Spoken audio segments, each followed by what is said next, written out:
Welcome to Ichiraku Ramen, and thank you for joining me for another journey into the world of shinobi. Before we begin, I want to give a huge thank you to everyone who listens, supports the channel, and enjoys these stories. Today's story is part 3 of City of Strays. In this tale, against all odds, Naruto did it. He brought Sasuke back before he got to Orochimaru. He kept his promise to Sakura. He should be happy. He wanted to be happy. But if anything, he felt lonelier than ever before. Pushed past his breaking point, he leaves Konoha, heading to the ruins of his family's village, a family no one had ever told Naruto about. This is a fan-made story inspired by the world of Naruto. All characters in the original universe belong to their respective creators. This narration is created for entertainment purposes as part of a transformative storytelling experience. The story itself was written by RijusHope and posted by CopyOthers, and full credit goes to the original authors. As always, if you would like to read the original version, the link to the story is included in the video description below. Now, sit back, relax, and enjoy. Chapter 11. Once again, Shikamaru had no idea why he was here. Had his father just decided he didn't want to be the village's strategist anymore and told Tsunade to give Shikamaru the job, without telling him? He wouldn't put it past them. But still, why? Sure, he was observant, and yeah, he could hold his own in a fight, but surely more elite shinobi would have been better choices as Tsunade's bodyguards at the fucking Cage Summit. Thankfully, it wasn't just Shikamaru, or he might have seriously questioned his Hokage's decision-making capabilities. But no, Kakashi and Asuma were there as well. That made it a bit better, even if not by much. It also helped that they were holding the summit at a neutral location, the Land of Iron.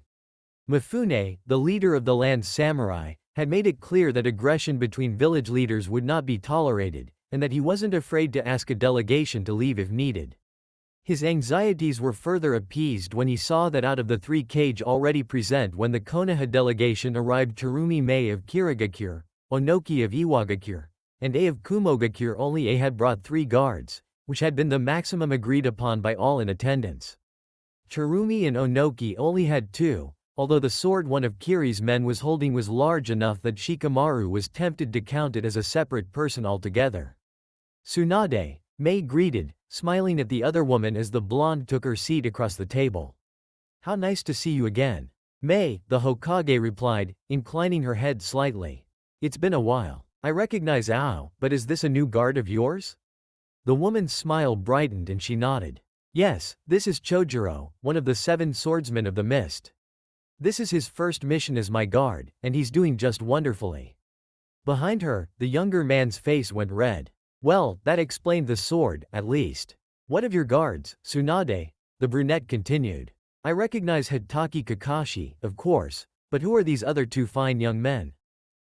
What? However, he was expecting the Mizukage to refer to him. He had not expected that. "Sarutobi Asuma and Nara Shikamaru," Tsunade replied, completely unruffled. If anything, she looked a bit amused when she spotted Shikamaru's slight discomfort. "Nara?" I asked, scrutinizing Shikamaru closely. "Shikaku's kid?" When Shikamaru nodded, the man grunted in approval. "Smart man, that Shikaku.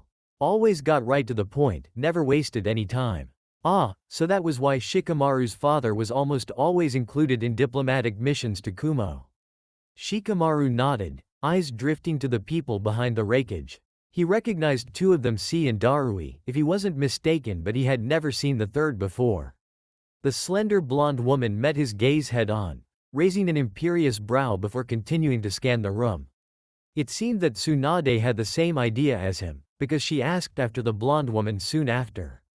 The woman straightened with feline grace, coolly appraising the Hokage, and they said, "Ni Yugito.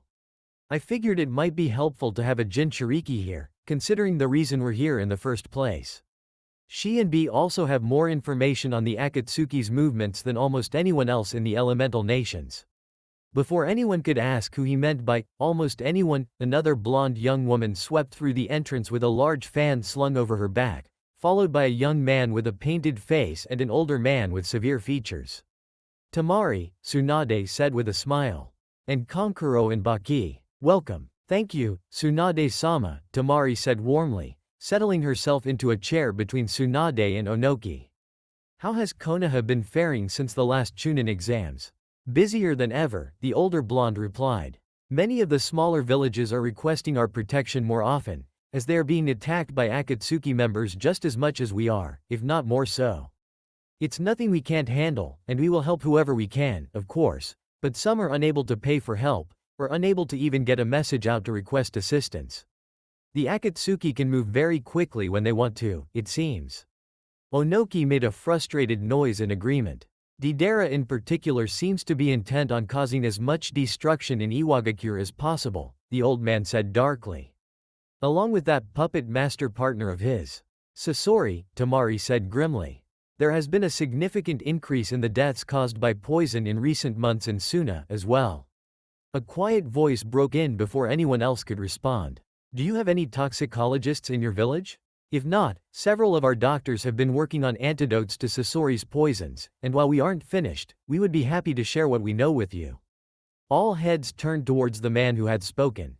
Red hair and an unhealthily thin body, one eye dark and the other ringed purple, and sitting in a wheelchair pushed by a regal blue-haired woman. Nagato and Konan of Omegakure had arrived. Tamari blinked, clearly surprised, but the leaders of AIM paid no attention to her shock as Konan wheeled Nagato up to his side before gracefully taking a seat beside him. Behind them, two young women watched the room with sharp eyes and settled on either side of the pair. I would greatly appreciate that, Tamari said, finding her voice at last. Nagato simply nodded, mismatched eyes scanning the table and sparking with amusement. And it appears we are just waiting for Uzushio to arrive, he said lightly, folding his hands together and setting them on the table in front of him. Almost everyone else in the room tensed slightly at the name as they were reminded that they were finally going to meet the elusive Azukage. Shikamaru noticed, however, that Yugito seemed entirely unaffected. If anything, she seemed expectant, just like the four shinobi from Omegakure. Like they knew something the rest of them didn't. The leaders chatted idly while they waited, all asking about how the others' villages were doing, or whether anything notable happened. The general conversation took a backseat in Shikamaru's mind as he continued to scan the room, taking in every guard in turn. The only ones he had never seen before were, predictably, the young women behind Nagato and Konan. After all, this was the first time Omegakure and Uzushio were attending a diplomatic meeting like this, as both were so recently established. Shikamaru had never quite understood how Uzushio and Omegakure seemed to establish a political presence at the same time, but seeing Konan and Uzushio had cleared that up. Now the question was just how well they knew each other, and why the two villages worked together so well, but were careful never to let anyone else catch even a glimpse of their plans and projects. God, the meeting hasn't even started yet and I already have a headache, his mind grumbled. Well, at least it wasn't a surprise. He knew from the moment he was chosen for this mission that the meeting was going to be trouble of the highest degree. Leaders of 7 hidden villages in one place? It just sounds like a recipe for disaster. No one has thrown any punches yet, though, so I guess there's that. By the time the door opened behind them, the cages were too engrossed in their conversation to notice, and each guard had their sole focus on their leader. So no one heard the soft steps entering the room. 4 people sliding in and looking over the room appraising Ly. No one saw the slight narrowing of eyes when they caught sight of the Konoha and Suna delegations. No one saw the smirk on the blonde's face, mirrored by each of his 3 companions. But they did hear the female voice easily and efficiently cutting through the noise. Good afternoon, everyone. I assume the chair next to Konan is for us? When the group turned to the newcomers as one, Shikamaru knew that any hope of this being anything less than absolute chaos was completely gone. First he saw Miyu, standing slightly in front of her companions with a pleasant smile on her face. She was very pointedly not looking at anyone from Konoha. And now Shikamaru finally knew why. Because standing just behind Miyu were 3 people that Shikamaru never thought he would see again. That no one had ever thought they would see again. He heard the gasps behind him, and he was pretty sure Kakashi stopped breathing, but he couldn't take his eyes off of the Uzushio delegation. First was Gaara, staring back at the stunned room impassively. Shikamaru could swear, though, that he saw a hint of a smirk on Gaara's lips. And even that hint held more positive emotion than he had seen the man express before. On the other side was Neji. Neji, who was wearing his Uzushio Hite 8 around his neck rather than on his head. Neji, whose face was clear of the Hyuga clan seal, as if it had never been there at all. Neji, who looked more settled and comfortable than ever. But it was the man in the middle who eventually drew Shikamaru's attention, everyone's attention, really. He couldn't believe he had never considered this. Uzushio, it's in the fucking name, how did he not connect them? How had he missed this? Standing between Neji and Gaara, wearing a traditional cage cloak and hat of ocean blue, was their leader. His hair was a bit longer than it had been before, and he now carried himself with all the confidence of a cage, rather than shrinking back as he had always done in Konoha. Uzumaki Naruto was the Azukage. The blonde let them sit in their shock for a few moments before smirking and saying dryly, "Sorry I'm late. I got lost on the road of life." And that's when the shouting began. "Oh my god, their faces are priceless," Naruto crowed. "This is even better than I'd imagined. Kurama, you're seeing this too, right?" The fox laughed with vicious satisfaction. "Of course I am, brat. I wouldn't miss an opportunity for such prime entertainment. You're not the only one who's been looking forward to this. And it's only just beginning," Naruto replied cheerfully, to which the fox just laughed again, nudging at his mind as if telling him to get on with it. He swept his gaze over the group at large, finally landing on Kakashi, and he smirked. "Sorry I'm late. I got lost on the road of life." Silence held for a moment longer, until "Naruto?" The first shout, predictably, came from Tsunade, although apparently Naruto's memories hadn't done her volume justice. He couldn't help wincing at the noise, which was only exacerbated by the sound of her chair scraping against the floor as she pushed back from the table and stood. "Gaara?" In contrast, Temari's question was almost inaudible, and her voice was shaking slightly. Naruto and Gaara exchanged glances, and Gaara just shrugged, as if to tell him, "Don't look at me. Go for it." The blonde shook his head in amusement, then turned back to let his gaze fall on the room before him once more. Tsurumi Mei, and Onoki looked more bemused than anything else, while Konan and Nagato were clearly trying not to laugh. Well, maybe none of the other delegations would have noticed, since they were fairly good at hiding their emotions, but Naruto could tell. He knew them too well not to notice. Kankuro, Temari, and Baki hadn't taken their eyes off Gaara a single time, but Naruto finally focused his attention on the Hokage, who was staring at him like she'd seen a ghost. "Tsunade-sama," he said politely. "It's been a while." He had to fight back another smirk. He could practically see her boiling anger just barely kept in check. "Been a while?" she asked through gritted teeth. Naruto shrugged, moving past and Nagato to claim his seat next to Konan. He smiled at the pair. "Yeah," he said nonchalantly. "It's been, what, 6 years now?" "Well, 5 for Neji," he amended, glancing over his shoulder at the brunette, who had taken his place behind Naruto with Miyu and Gaara. "I think that counts as a while, wouldn't you say?" he asked lightly. It was Konan who answered, nodding in agreement. "I would say so," she said solemnly. She glanced at him out of the corner of her eye, then surveyed the 3 behind him. "Left Utakata at home?" Naruto snorted. "Yeah, he's making sure no one accidentally burns the place to the ground." "Or purposefully," Gaara interjected. "Or purposefully," the blonde agreed. "If he hadn't stayed, it would have been a disaster when I got back. And not the good kind, either. I might not even have a village to come back to. And really, who else could I trust to be in charge of the village? Kaio? Kisame?" Konan considered that for a moment. "Good point, Naruto." "Oh, boy. Tsunade sounds really mad now," Naruto commented, to which Kurama just rolled his eyes in exasperation. He turned back to Tsunade with a smile. "Yeah? You joined Uzushio?" The question was full of a mix of incredulousness, anger, and, was that betrayal? "Oh, fuck no," Naruto thought, his own frustration rising more quickly than he had anticipated. "They don't get to feel betrayed." But then her words caught up with him and he couldn't help it, he burst into laughter. Without looking, he just knew Gaara was shaking with silent laughter too. Once he composed himself, he repeated, "Joined Uzushio?" He stared the Hokage in the eye firmly, features hardening. "I didn't join Uzushio, Tsunade.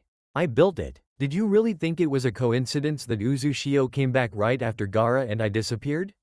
"Well, they probably didn't think you'd be capable of building up a village like this," Kurama pointed out. "Shut up, Kurama," he snapped. Without giving anyone time to interrupt, he continued. "Gaara and I have been there the entire time." His voice sharpened, and maybe this wasn't the time. "Okay, This definitely wasn't the time, but he couldn't stop himself from saying, "We didn't have a home, so we made one ourselves." Kakashi exhaled harshly, sounding like he had been punched in the stomach, but Naruto skipped right over him and Asuma. He hadn't expected Asuma to be here. Neat to look at Shikamaru. The Nara was watching him carefully, but rather than shock, there was something more akin to respect in his eyes. Respect and acceptance. When he met Naruto's eyes, he gave the blonde a subtle nod. The Nara brat always was one of the more tolerable ones, Kurama conceded reluctantly. It's nice to see that someone in Konoha still has a brain. Naruto fought valiantly to keep his face neutral, but it was getting more difficult as time went on. Kurama, you're killing me. No, what'll kill you is boredom if this meeting lasts any longer than an hour and a half, the fox argued. And, well, Naruto couldn't really refute that. His attention span wasn't exactly one of his more impressive qualities. Sure, he could study seals for days without stopping, but meetings? No, staying focused during meetings was an actual nightmare. What you've managed to get done in 6 years is rather impressive, Shikamaru said mildly, shrugging when Tsunade, Asuma, and Kakashi stared at him. What? It is. You should have seen it in the beginning, Konan said, folding her hands together on the table. You probably wouldn't have believed it was even the same place. At that, Temari's eyes narrowed, and she leaned forward so she could look at Konan more directly. In the beginning? She repeated. Just how long have you known about all this? Oh, we met Naruto and Gaara just a few months after their departure, Nagato said nonchalantly. Uzushio and Omegakure have been in communication ever since, so we could help each other stand on the same playing field as all of you. Naruto is the one who gave us the idea to get more involved with the other villages, actually. And here we are. Without a single change in expression, without even blinking, Konan held up a hand, and Naruto gave her an enthusiastic high five. And you didn't feel the need to tell us about any of this? Temari demanded. Nagato's lips twitched into a tiny smile. No, he said simply. Frankly, it wasn't your business, Konan continued, unfazed by the incredulous expressions donning Temari and Tsunade's faces. How is this not our business? Unexpectedly, the question came from Kakashi, of all people. The man in question blinked, clearly not having expected to speak up, either. Naruto sighed heavily, but before he could say a word, Gaara's smooth voice entered the fray. Naruto and I do not belong to Suna or Konoha, he said, an edge of steel lining his polite voice. We never did, although Jinchuriki are often treated like property rather than people, so I can imagine that maybe you forgot. Omegakure and Uzushio were working to strengthen our villages, to stabilize our economies and political influence. In Uzushio we literally had to build from the ground up. Believe it or not, once we left, nothing we did had anything to do with you.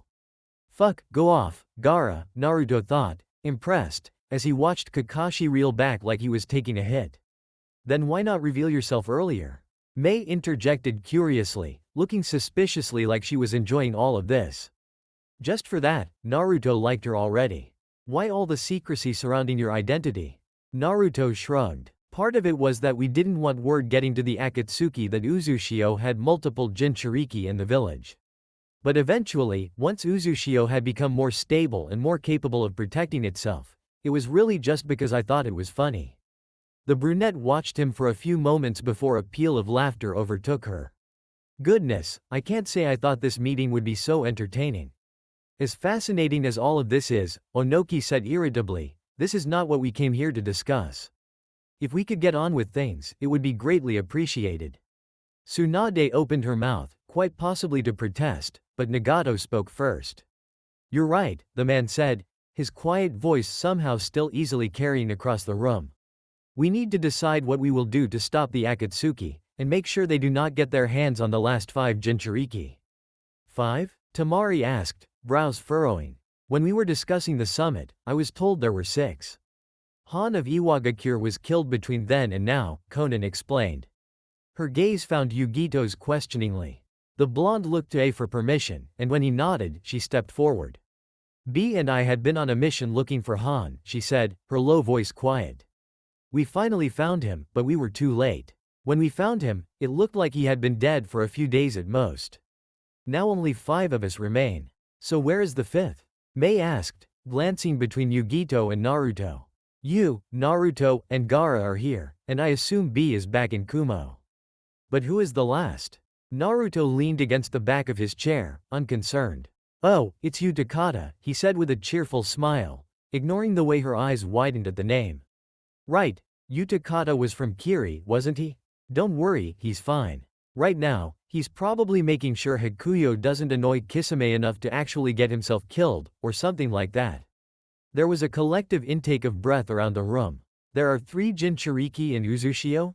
Onoki asked, voice and face severe as he glared at Naruto. Naruto nodded. Yeah, he was actually one of the first people to join the village, he said. Which, again, is part of why we've been so quiet about this. Uzushio was already destroyed once. He forced himself not to glare at Onoki and Mei, who looked distinctly uncomfortable at the reminder of what their villages had done. Good, he thought vindictively. The more he had learned of Uzushio's destruction, mostly through memories Uzushio herself shared with him, the harder it had become to start over and build new relationships with the very villages that had once destroyed his home. The last thing we need is the Akatsuki coming after our village. We knew it was only a matter of time before we were all discovered, but I wanted to give Uzushio as much time to grow as possible before exposing it to a threat as great as the Akatsuki. Nodded slowly. A wise strategy, he said, watching Naruto appraising Ly. I assume this is why Yugito has spent so much time in your village over the years? Naruto nodded, smiling brightly at the blonde behind the rakeage, who allowed a tiny smile to form on her lips in response. Gaara, Utakata and I were looking for the other Jinchuriki as well, so exchanging information made the whole search go much faster. We'd probably still be looking for Han, otherwise. The rakeage simply nodded again, seemingly satisfied with Naruto's answer, and Konan took advantage of the lull in the conversation to steer them back on track. So we know where all the remaining Jinchuriki are, she said, looking at each cage in turn. But what to do about the Akatsuki? Their numbers are fairly low, are they not? Mei asked. Can't we just send a united force to take them out all at once? Naruto shook his head grimly. It's not that simple. First of all, these are not men you should ever underestimate. Even with a whole group of elite shinobi, it would be difficult to defeat one of their 2-man teams. But more importantly, several people in Uzushio had previous ties to the Akatsuki, and one of them mentioned uncovering a technique to make clones of one of their members. We have no way of knowing exactly how many, though. Tamari frowned, meeting his gaze contemplatively. So they have an army, she said, voice flat. Most likely. Onoki and A looked somewhat skeptical. Are you sure these people can be trusted? Onoki asked suspiciously. How do you know they aren't feeding information back to the Akatsuki? How can you be sure of their loyalty? Naruto raised an eyebrow. Because I gave them a home when they needed one, he said simply. Besides, Nagato interjected calmly, part of the Akatsuki left their group several years ago, unwilling to continue hunting down the Jinchuriki. It is some of these people that Naruto is referring to. Tsunade blinked at that, startled. How do you know that? She asked.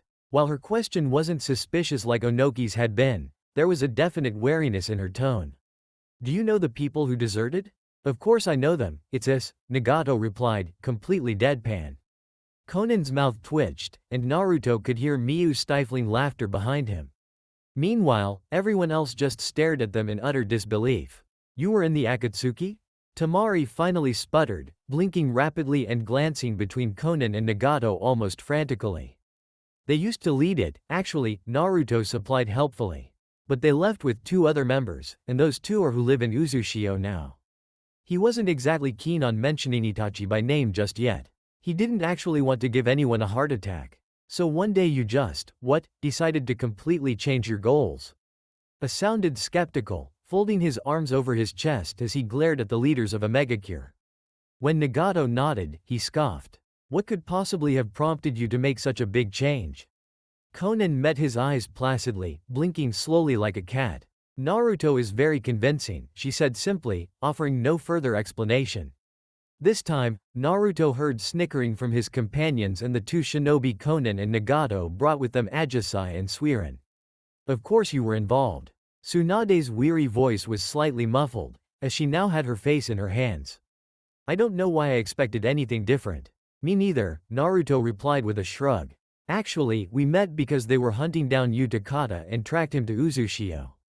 And instead of capturing a Jinchuriki, we found out that Nagato is an Uzumaki, and completely threw our old plans out the window, Konan said, amusement dancing in her eyes as she looked over at Naruto. From what I remember, the whole conversation took less than 20 minutes. In our defense, our idea was just better, Gaara commented dryly from behind them, prompting another laugh from Ajisai. It also included a lot less murder, which is generally preferable.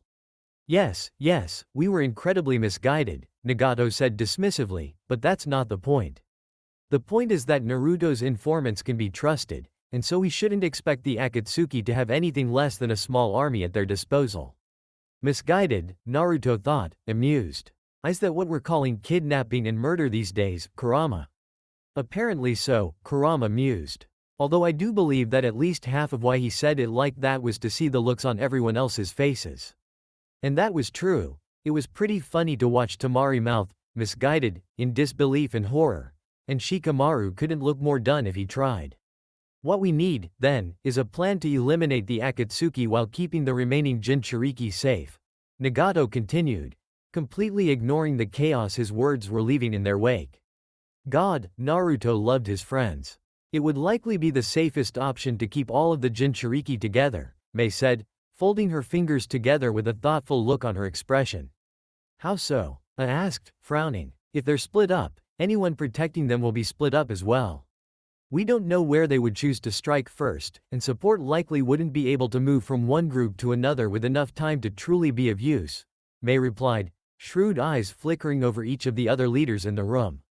If everyone is in one place, then there will only be one possible target. Naruto hesitated, exchanging glances with Nagato and Konan. I don't know, he said slowly. What if they try to attack another village to draw us out? What if they go after Uzushio, was what he really meant, and everyone knew it. After all, if they did decide to stay together the way Mei was suggesting, Uzushio wasn't big enough to handle a force of that size. If they did what Mei proposed, they would be leaving Uzushio behind. It wasn't exactly that he thought Uzushio would be attacked in the 6 years since he and Gaara first arrived. No one had ever been able to find the village on their own, even if they had been there before. Their village was practically invisible, especially if the barriers didn't have to suppress any of the Biju's chakra. So yes, Uzushio would almost certainly be fine, but that didn't stop him from worrying. Kumo was the only other village who would have to potentially move their Jinchuriki, and they wouldn't be losing their kage if the Jinchuriki left the village. Not just the kage, but 2 of his highest officials as well. It was more than a little nerve-wracking. A soft hand touched his arm, and his blue eyes flew to meet Conan's. She was watching him with gentle understanding in her eyes. I don't believe they would do that, she said. It would ultimately be a waste of resources to try to invade a village that can't directly give them what they are looking for. If all 5 Jinchuriki were in the same place, that is the only place the Akatsuki would be likely to attack. Clearly she could see the remaining reluctance in his eyes, although from her empathetic look she didn't blame him for his hesitation. She looked at Nagato, seeming to have a silent conversation with the man. Finally, the redhead nodded, and Konan turned back to the blonde. What if I stayed in Uzushio in your absence, she suggested. Even if a Megacure did get attacked, which it almost certainly will not, Nagato can handle the threat. I could work with your Anbu, and I know there are several others who could work together to keep the village running smoothly. Warmth filled Naruto's chest, and he smiled at her gratefully. That would actually help a lot, Konan. Thank you. I do wonder why she didn't mention Neji, Karen, or Miyu, though, he commented to Kurama. The fox snorted. Please, he said derisively. As if those 3 would let you go anywhere without them. Konan is smart enough to know that wherever you, Gaara, and Utakata go, they're going, too. Naruto stopped, considering that for a moment. Okay, that's fair. He sighed and shook his head. Alright, he said, before turning in his seat to meet Gaara's eyes. That plan sound good to you? He knew that Utakata would support whatever he and Gaara agreed to, but if the redhead wasn't on board, he wasn't going to force him to do anything. They'd just have to think of something else, even if it might be a little more inconvenient. Gaara shrugged. I don't have any better ideas, he said, so we might as well try it, I guess. He looked past Naruto to meet his gaze. Where would we all go? Looked like he was about to speak, and he was probably going to push for his own village. Not that Naruto could exactly blame him for wanting to keep his brother close, but Tsunade cut in before he could. "Come to Konoha," she said smoothly. She gave Naruto a steely look when he tensed and stared at her incredulously. "Konoha? Really? We're the largest of the hidden villages, with the largest shinobi force, and have more than enough room to accommodate help from other villages. We're also located the furthest from where Akatsuki movements have been centered so far." And Naruto hated that her reasoning made sense. As much as he wanted to immediately dismiss the idea and go to one of the other villages, he couldn't deny that what Tsunade said had merit. Even if Konoha was the last place he wanted to go. Fuck, he thought vehemently. Kurama hummed in frustrated agreement. He turned to face his companions once more, sweeping his gaze over their expressions. Gaara's eyes were locked on Naruto's, concern flickering in his gaze, while Neji looked annoyed and Miu looked like she was ready to spit fire. However, he could see the underlying support in their eyes, and knew that whatever he decided, they would follow. Well, if there was any chance that Neji and Miu would have stayed in Uzushio before, that chance is gone now. Actually, the thought of Miu in Konoha was kind of incredible, if a bit terrifying, for Konoha, anyway. And if he brought Karen, too. Naruto tried not to make his side too obvious, but it didn't look like he really succeeded, if the sympathetic looks he got from Nagato and Konan were anything to go by. Without flinching, he met Tsunade's intense stare. "Fine," he said, voice tight. His fists were clenched under the table, knuckles white. "I guess we're going to Konoha. Just don't blame me if my friends burn the place to the ground before the Akatsuki even gets the chance." Chapter 12. It wasn't until he returned to Uzushio that Naruto really processed what he was about to do. "Oh my god, I'm going back to Konoha," he thought with vague horror. "I'm going to see everyone. Why did I think this was a good idea, again?" Well, to be fair, it was less that you thought it was a good idea, and more that you figured that all the other options were worse, Kurama reasoned. "Thanks, but that doesn't really make me feel any better."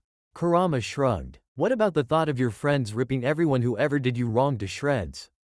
Naruto paused, pondering that for a few moments. That probably shouldn't be as comforting as it is. It was comforting, though, when he reminded himself that he wasn't going to Konoha alone. No, Gaara and Utakata would be there, as would Miu, Karen, and Neji. Still, he couldn't completely shake the fear sitting in the pit of his stomach. He was the Azukage for fuck's sake, but when he thought about going back to Konoha it was like he was right back to being the demon brat everyone hated. A shoulder bumped into his own, and he looked up to see Gaara watching him quietly. "You okay?" he asked, a concerned frown on his face. Naruto sighed, running a hand through his hair in frustration. "Not really. I don't know how to go back to Konoha," he admitted. "It's been 6 years, Gaara, and still I just don't know how to face it. No amount of time here in Uzushio can erase the hell that Konoha put you through before you left," Gaara pointed out. "I'd be more surprised if you were completely fine with going back, honestly. It was so easy to be around Tsunade and the others at the summit, though." The blonde countered. "There's a big difference between being around a few people we knew in a neutral location and going back to face an entire village that we left," Neji said, leaning against the frame of his office door. He was watching Naruto knowingly, and of course, if anyone understood how Naruto felt right now, it was Neji. "I, for one, am not looking forward to seeing everyone," the brunette continued, moving closer to Gaara and Naruto. "Not even your team?" Naruto asked curiously. Sure. Neji hadn't hesitated when he decided to come to Uzushio, but he had thought Neji was friends with Tenten at the very least. Neji shifted uncomfortably, frowning. "They won't get why I left. My teammates were nice people, good people, but they never really understood me. You understood me better after one conversation than they did after our years as a team." "It's the trauma," Gaara said solemnly, nodding. Naruto burst into laughter, and Neji shook his head with a smile. After a few moments, he admitted, "If there's anyone I'd like to see, I think it'd be Hinata." The blonde blinked in surprise, turning to fully face his brown-haired friend. "Hinata, really?" he asked. "I thought you hated her." That hadn't been an easy fight to watch in the Chunin exams. The Neji who was still obsessed with destiny had been scary as hell. Neji grimaced at the reminder. "I was unfair to her ever since I lost my father, but after you and Gaara left, we would train together sometimes. Not too frequently, but every now and then. She wouldn't admit it, but I knew she was frustrated with herself for not being better, for not learning faster. So I practiced with her. It was awkward at first, but it got better. Huh, Naruto said. Maybe we should have grabbed Hinata when we came back for you, Neji. But the brunette shook his head with a small smile. No, she wouldn't want that, he said. She was frustrated, and felt like she was stuck in Hanabi's shadow. But she loves her family far too much to ever want to leave. She loves Konoha. God knows why, Gaara muttered. Naruto laughed. Gaara, that's not completely fair, he said, ignoring his friend's incredulous look. Yes, Konoha was horrible to me and Neji, and quite a few other people, but it's been a good home for a lot of people, too. You're too nice, was the redhead's only response. The blonde shrugged, Neji echoing the movement. Yeah, probably, Naruto said, linking his hands behind his head casually. I'm not as bad as I was when we first left, though. You've got to admit that. Sure, he loved pranking people and riling everyone up, but at the end of the day, he had done everything he could to be liked, to be accepted. It didn't work, but that hadn't stopped him from trying. Neither of his friends looked impressed. That's a pretty low bar you're setting there, Naruto, Neji said with a quiet laugh. Naruto gasped dramatically, shooting an offended look at his brown-haired friend. Hey, if I had to go to an extreme, just be glad I was too nice. It's true, Gaara cut in thoughtfully, drumming his fingers against his arms. I mean, look at how I grew up. I was the other extreme, everyone hated me, so I hated them in return. If you had a single unkind bone in your body, Konoha probably wouldn't have survived long enough for you to decide to leave. God knows Suna almost didn't. The blonde turned to Gaara in surprise. The redhead almost never brought up his childhood. He didn't like thinking about what he and Shukaku went through, or how they reacted, and Naruto couldn't blame him. He didn't like the implication that Gaara was unkind. His seal and being betrayed at every turn were responsible for at least 95% of who he was as a child, but the redhead's body language told him not to push it. And really, Naruto was impressed with him for bringing it up at all. Naruto knew how to pick his battles. I'm worried that everything will be the same as it always was, Naruto admitted quietly, after a few moments of contemplative silence. When his friends looked at him questioningly, he explained, I'm scared that everyone will treat me the same way they used to, but more scared that I'll react the same way I used to. My self-esteem was ridiculously low, you know that, and I don't want to fall back into those old habits. The thought had played on a loop in his head ever since he left the summit, but this was the first time he was voicing it aloud. You won't, Neji said, with a surprisingly firm conviction in his voice. When Naruto blinked, caught off guard by the immediate response, his friend continued. Neither of us are going to be alone, and that's already different from how it was before. And let's not forget that we're bringing the two most protective girls in the village with us. The two most vindictive girls in the village, Gaara added brightly. You won't have time to worry about who you used to be, because you'll be too busy making sure that Karen and Miyu don't slaughter everyone in their path. And as if their words had summoned them, the two girls suddenly appeared in the doorway. Miyu was grinning, while Karen had her plotting face on. Guys, Miyu said, moving to join them and grabbing Neji's hand as soon as it was within reach. Guys, Karen and I just had the best idea. The three boys exchanged glances, and Gaara asked tonelessly, are you coming to us because Utakata said no? Karen rolled her eyes, joining them at a slower pace and settling next to Naruto. If you must know, we actually just came from Utakata, who agreed with our idea before telling us to talk to you about it. Naruto tried to stifle his laughter, but it spilled out anyway. The offended expression on Miyu's face was enough to push his anxiety away for the moment. Okay, he said, holding out his hand placatingly. What's this great idea Utakata's on board with? Really, it couldn't be anything that bad if the responsible one was okay with it, right? We want to bring Itachi, Miyu said, and her grin shifted into something much more mischievous. Complete silence fell over the group for a few moments before Neji turned his head to look down at his girlfriend with a frown. You really think they're going to let Uchiha Itachi into the village after he killed his own clan? That's why it's so great, Karen interjected calmly, inspecting her nails. They have to. A lot happened in that summit meeting, so I wouldn't blame you if you didn't notice, but I distinctly heard the other cage negotiating diplomatic immunity for everyone the villages chose to send. Oh, well, that changed things. Naruto could feel his smile grow until it matched Miyu's. A glance at Neji and Gaara showed that they completely shared his delight. "Oh, that's perfect," he said with relish. There would be an odd sort of satisfaction in bringing him back to Konoha, knowing that he was a far different person than the criminal they thought him to be. Itachi and Kisame had been in Uzushio for a few months when Kisame dragged Itachi to Naruto, saying he had something the blonde needed to hear.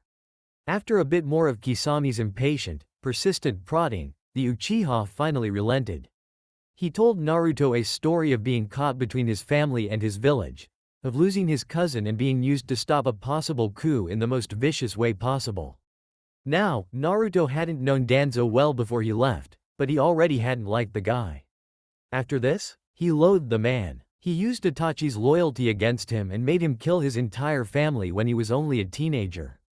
He only allowed Itachi to let Sasuke live. Oh, and apparently he joined the Akatsuki so he could report to Danzo and the Hokage on the group's movements. Honestly, Itachi's story just kept getting worse. Finally, though, he'd had enough. When Konan and Nagato left, when he talked to Kisame about it, they decided to follow the pair to aim. It was the first thing he had done for himself in years. Well, Naruto could definitely say he didn't hold their kidnapping attempt against them anymore, if he ever did to begin with. And if, when Itachi and Kisame left for a few days and returned with the news that Danzo had tragically died in his sleep, Naruto didn't say a word. Just because Naruto didn't want revenge on anyone in Konoha, that didn't mean he would begrudge Itachi using any means at his disposal to make sure Danzo could never hurt anyone again. So yeah, bringing their adopted mass murderer back to the very village that created him, making sure they couldn't do a thing about it, had a beautiful sense of poetic justice to it. "We couldn't give them a bigger, fuck you, gesture if we tried," Gaara said, clearly impressed. "But does Itachi want to come? He should probably have a say in this." Karen scoffed. "You three have so little faith in us," she grumbled. "Itachi is with you, Takata. We brought Itachi with us to talk to him. They're working out travel plans or something official like that." After a beat of silence, Neji burst into laughter. "Wait, so you're telling me," he said, eyes sparkling with amusement, "that the only people we're sending to Konoha are the Jinchuriki, me, you two, and Uchiha Itachi?" Now Miyu just looked straight up smug. "That's right. All the people who will cause the most problems," Naruto thought dryly, and he couldn't help but be proud of his friends. There's no possible way this could go wrong. Konoha burning to the ground before the Akatsuki even gets there is looking more and more likely by the second, Kurama remarked. Naruto couldn't disagree with him. This will be fun. Konan arrived the next day. She had gone back to a megacure with Nagato to make sure everything was in order before coming to Uzushio. But she honestly arrived faster than Naruto was expecting. She had brought Ajisai with her for a bit of extra help, which would surely be welcome since Uzushio was sending off 7 of their best shinobi. "Thank you again," Naruto said, unable to fully combat the weariness in his voice. They were leaving for Konoha in the next day or so, and he hadn't slept well the night before. His anxiety had returned in full force, so today he was exhausted. "I feel a lot better knowing that you'll be here to help keep things running while we're gone." The blue-haired woman smiled and shook her head slightly. "Don't worry about it," she assured him. "I'll make sure no one destroys anything too important while you're gone." "That's all I can really hope for," the blonde responded wryly. Gaara and Takata appeared at his side, smiling slightly at Konan in greeting. "We're just about ready," Gaara told Naruto. "I think Miyu and Karen are just going through plans for the classes Hakuyo will have to teach while they're gone. He doesn't usually deal with chakra control or seals, so he asked the girls to walk him through it one last time before they left. Of course, Miyu and Karen would review the lessons with the students when they returned, but they didn't want the kids to fall behind because their teachers had to head to another village for God knows how long." "Itachi and Neji?" Naruto asked. "Here," a quiet voice said. And so they were. The group turned to see the pair striding up to them, looking impressively relaxed considering where they were heading. "Just going over some Anbu things with Kisame. He didn't ask us to tell him again, but I wanted to hammer it into his skull. To make sure he knows it, but also just because I wanted to annoy him," Neji continued with a sly smile. Naruto snorted. "You're the worst," he said fondly. "That I am. Was that?" "Yep, that was definitely pride in the brunette's voice." "Incredible." Next to him, Gaara dissolved into quiet laughter, watching Neji approvingly. "Before you go," Konan cut in, voice far more serious than before. She turned to the brunette. Neji, Nagato asked me to give you something. His exact words were, he'll do more good with it than I ever could. So I suppose that was his way of effectively saying he wouldn't let you return it. Neji's eyebrows furrowed, and he watched Konan as the woman carefully withdrew a small container from one of her pockets and handed it over. The brunette took it somewhat gingerly, which Naruto thought was fair considering Nagato could have put anything in there. But when Neji opened the container, his eyes widened minutely, and his gaze snapped back to Konan. You've got to be kidding me, he said incredulously. She shook her head with a sigh. No, he was quite adamant about it. And before you ask, he's perfectly fine. Naruto edged over to his friend to look over his shoulder into the container, and his jaw dropped. Nagato, what the fuck, he whispered. Neji stared at Konan in shock for another few moments before sighing heavily, closing his eyes briefly. When he opened them again, Naruto could see the slightly reluctant acceptance. He nodded once, sharply, and Naruto gave him an encouraging smile before looking around at his friends. So who wants to go grab Kabuto? Running through the trees near Konoha felt much more surreal than it did the last time. Maybe it was because last time, Naruto had only been gone a year, and now it has been 6. Maybe it was the fact that this time, the trees felt much less familiar. The first time, Uzumaki was doing well, but it was still in the early stages of reconstruction. Naruto still felt a bit like Konoha should have been his home. But now, Uzumaki was thriving, and Naruto didn't feel like he owed Konoha his loyalty or his memories in the slightest. The residual guilt of leaving was gone. That wasn't to say he wasn't nervous. The first time, he had just been excited. He had been looking forward to grabbing Neji, but now, Naruto felt more and more like his heart was going to beat out of his chest with every step he took towards Konoha. Neji and Itachi were wearing their usual unaffected expressions, but Naruto could see the stress building beneath their skin as well. It was only when a hand grabbed his own, gently pulling him to a stop, that he realized his hands were shaking. His eyes lifted to see Karen watching him, empathy shining in her serious eyes. It's going to be okay, she said, her voice firm and kind. We're here with you, and we're not going anywhere. I know it's hard, but try to remember that it doesn't matter what they think.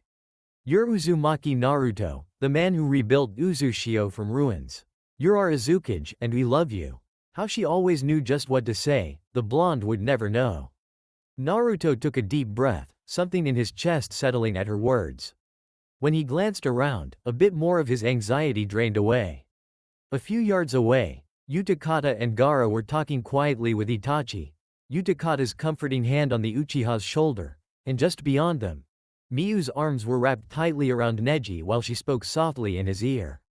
The blonde let his head fall on Karen's shoulder for a few moments, closing his eyes and letting himself just breathe. And through it all, she didn't let go of his hand. He jumped slightly at the sound of Neji's laughter, and he turned to find the brunette wearing a smile that was more real than anything Naruto had seen since leaving Uzumaki.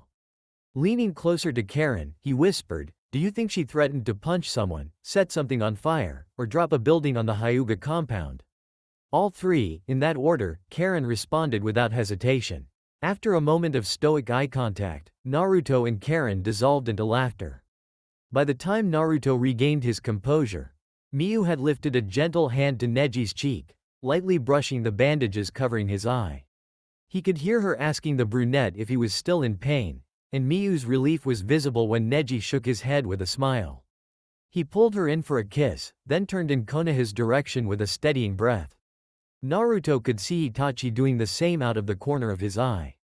Karen caught his eye and gave him a reassuring nod. He smiled in return, readying himself to continue.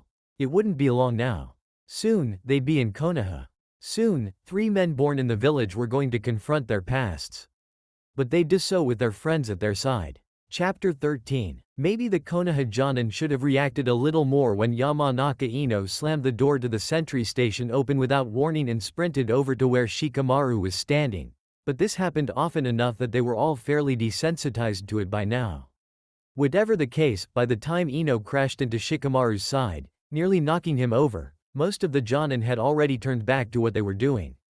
Shikamaru, for his part, was also used to this, so when he had steadied himself, his only outward reaction was to raise an eyebrow. But before he could ask her what was happening this time, She smiled brightly at Raida, who Shikamaru had previously been speaking to, and said cheerfully, "Sorry, Raida. I need Shikamaru for a bit. I'll give him back later." And then she promptly grabbed his hand and dragged him back out the door. If you keep doing that, everyone's going to think we're dating again," Shikamaru grumbled half-heartedly. Rumors about them had been flying for years, because apparently a boy and a girl couldn't be friends unless they were in a relationship. The other common theory was that Shikamaru was gay, and he could be friends with a girl because he couldn't be attracted to her. Both theories annoyed him, but the second one especially got under his skin. Sure, he wasn't straight, but that didn't mean he wasn't attracted to women at all. Sometimes he felt like no one in the village had heard of bisexuality before. Ino shrugged, still pulling him forward by the hand. Yeah, that's half the fun of it," she responded, sounding very satisfied with herself. "It's funny watching them all make bets over how long we've been a couple. Guy-sensei is still convinced that we've been together since we were genin."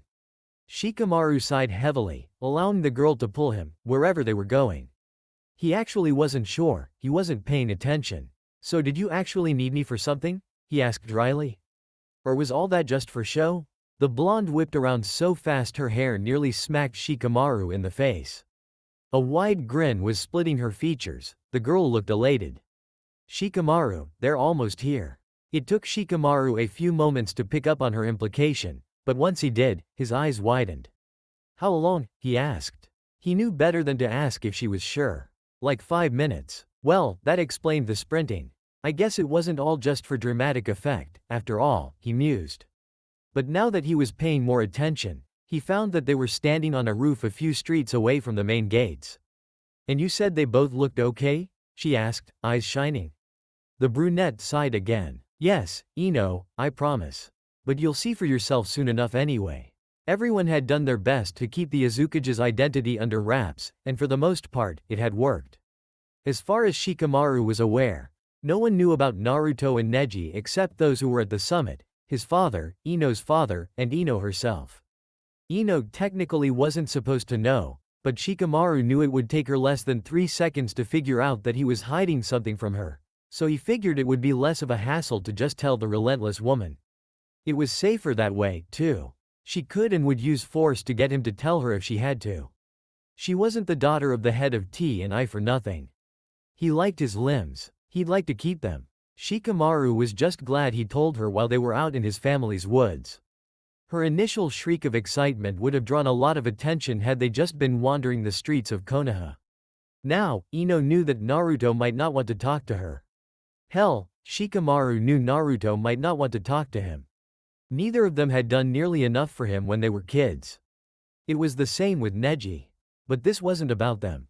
Ino just wanted to see with her own eyes that the two were really alright, like Shikamaru had at the summit. And honestly, Shikamaru just wanted front row seats to all the drama Uzushio's very presence was going to unleash. Watching the Uzushio delegation rip the village to shreds was going to be top-notch entertainment. Maybe he shouldn't be so excited at the thought of retribution against his own village, but it wasn't like he thought any of them were actually going to hurt anyone. No, in true Naruto fashion, they'd just do what he always did best and start chaos everywhere they went. He caught movement just outside the gates and he nudged Ino on the side. "Look, I think that's them," he whispered.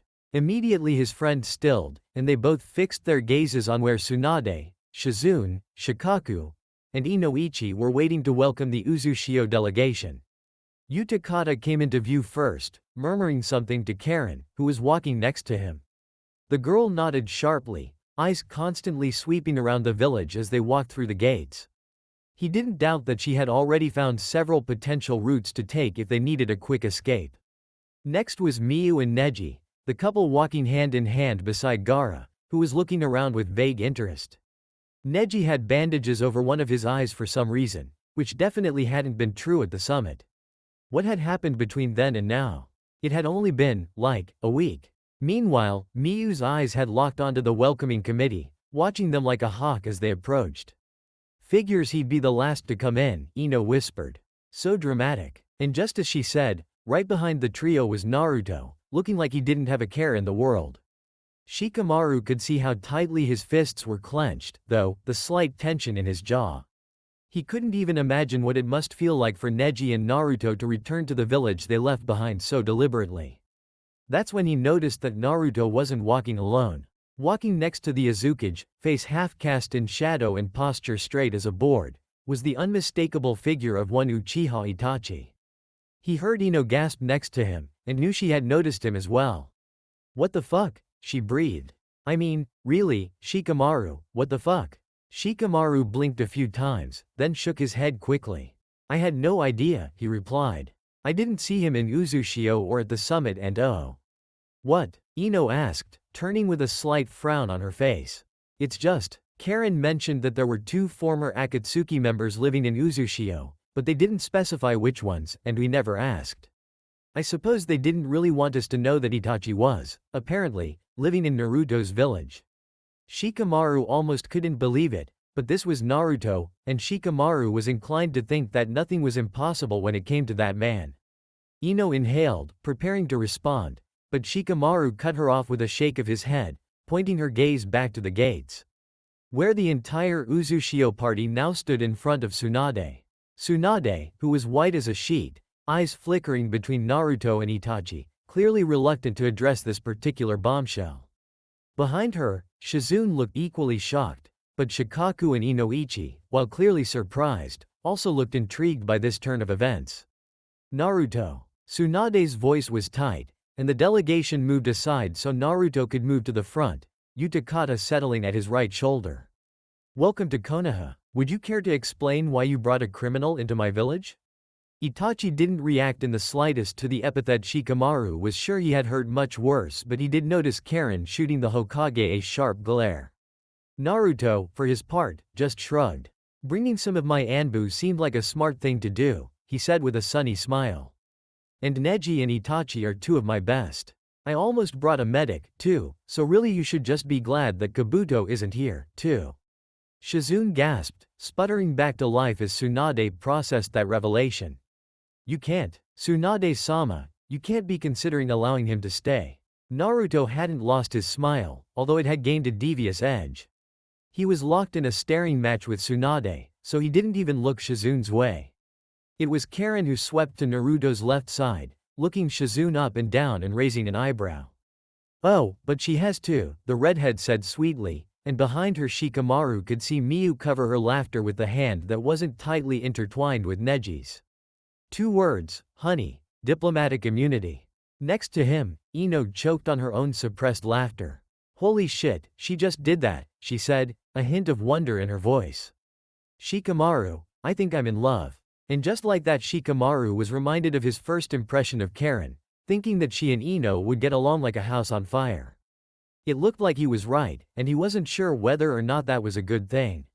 "I'm nearly convinced that there's not a single thing that woman is scared of," Shikamaru whispered back.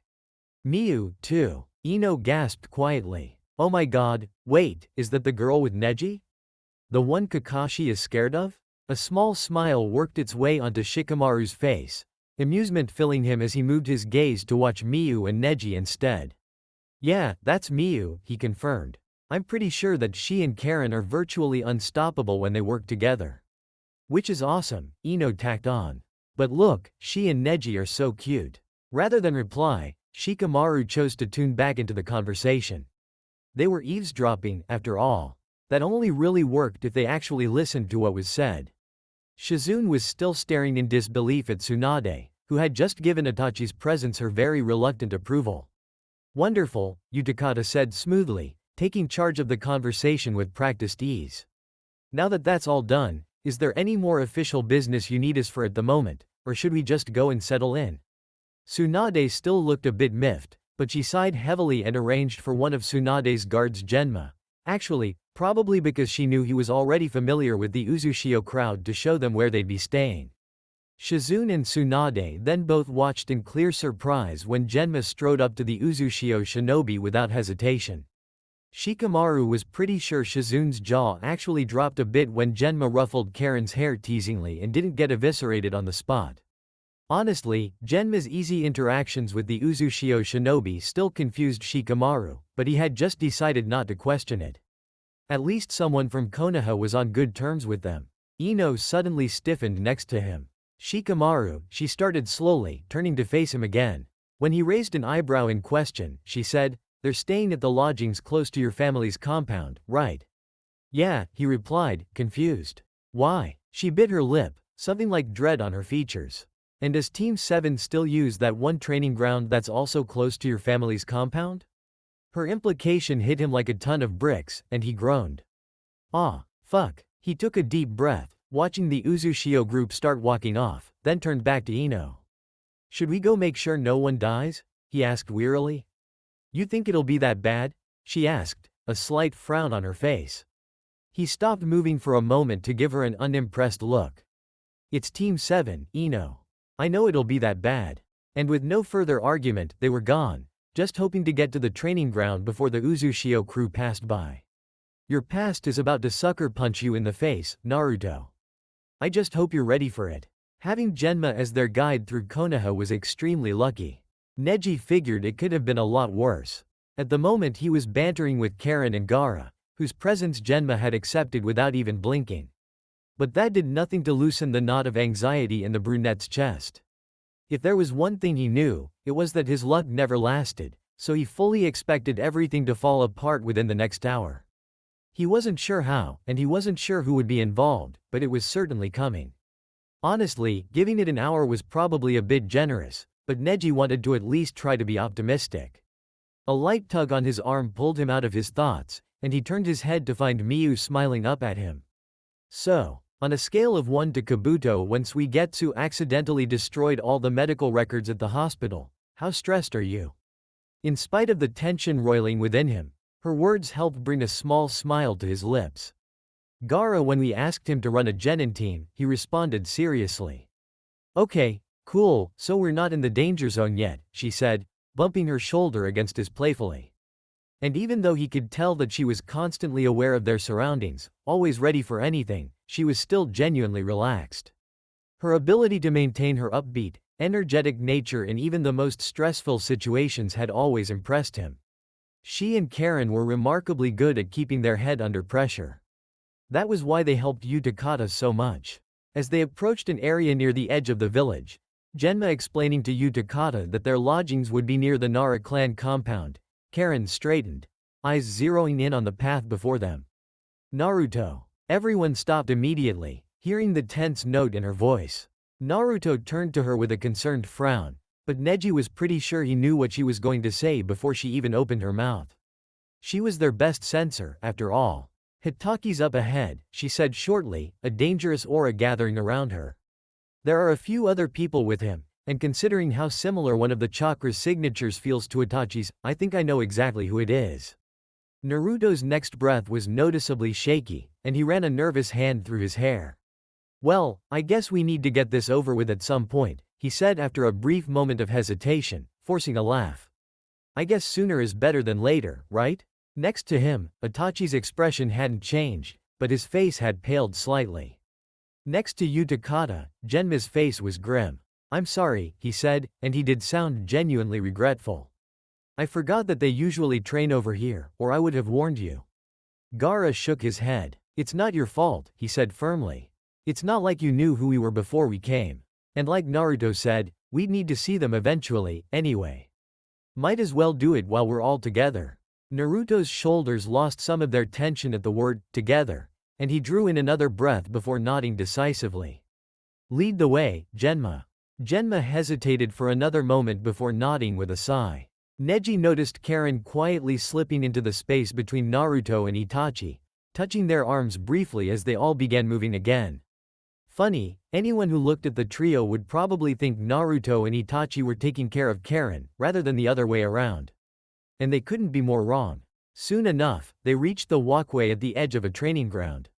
Neji recognized it as one of the places they all often trained as genin. Hopefully that's the only thing that didn't change over the years, he thought. From their position, it was easy to see the four figures on the training ground. It looked like Sasuke was sparring with Sai, while Kakashi and Sakura looked on appraising Ly. As he wasn't currently fighting, it came as no surprise that Kakashi was the first to notice them. And if Neji thought Itachi's face had paled earlier, it had nothing on Kakashi when his gaze fell on his former student. The man's face simply did not have any color left. Sakura must have heard his breath hitch or noticed his changed body language or something, because she glanced up at him in concern. Slowly, her gaze followed his, and she audibly gasped when she saw the delegation from Uzumaki. Her eyes were wide, and her jaw dropped. She looked at Neji and Gaara for a few moments, but now her eyes were locked on her former teammate, a hand raised to her mouth in shock. Naruto was doing a pretty good job of keeping his composure, Neji had to say. His fists had tightened again, the knuckles as white as Kakashi's face, but his face was almost completely impassive as he met the pink-haired woman's stare without flinching.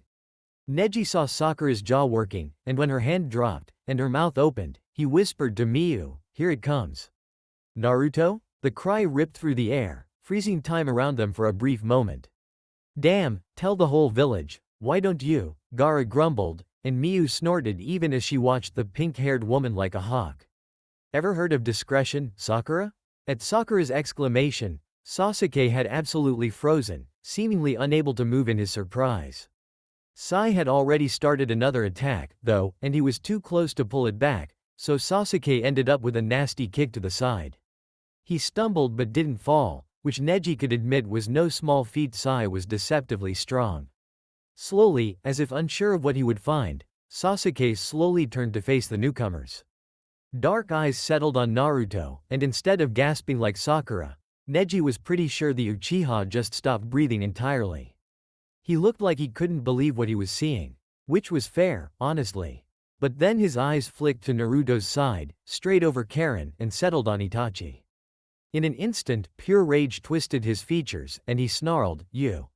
He wasted no time in shooting across the field towards Itachi, lightning already crackling across his fist. Itachi didn't move because of course he didn't, he had the biggest guilt complex Neji had ever seen. But it turned out that he didn't have to. Before he could attack his brother, the younger Uchiha ran into an invisible barrier, and unlike Sai's kick, the backlash from this blow did send him to the ground. And when he looked up, he found himself looking not at Itachi, but at a very angry redhead wearing glasses. "Back off, Uchiha," Karen said coldly, and her palpable anger chilled Neji to the bone, and it wasn't even directed at him. "I can guarantee that our barrier seals can withstand anything you could throw at them, so you may as well save your energy by just not trying."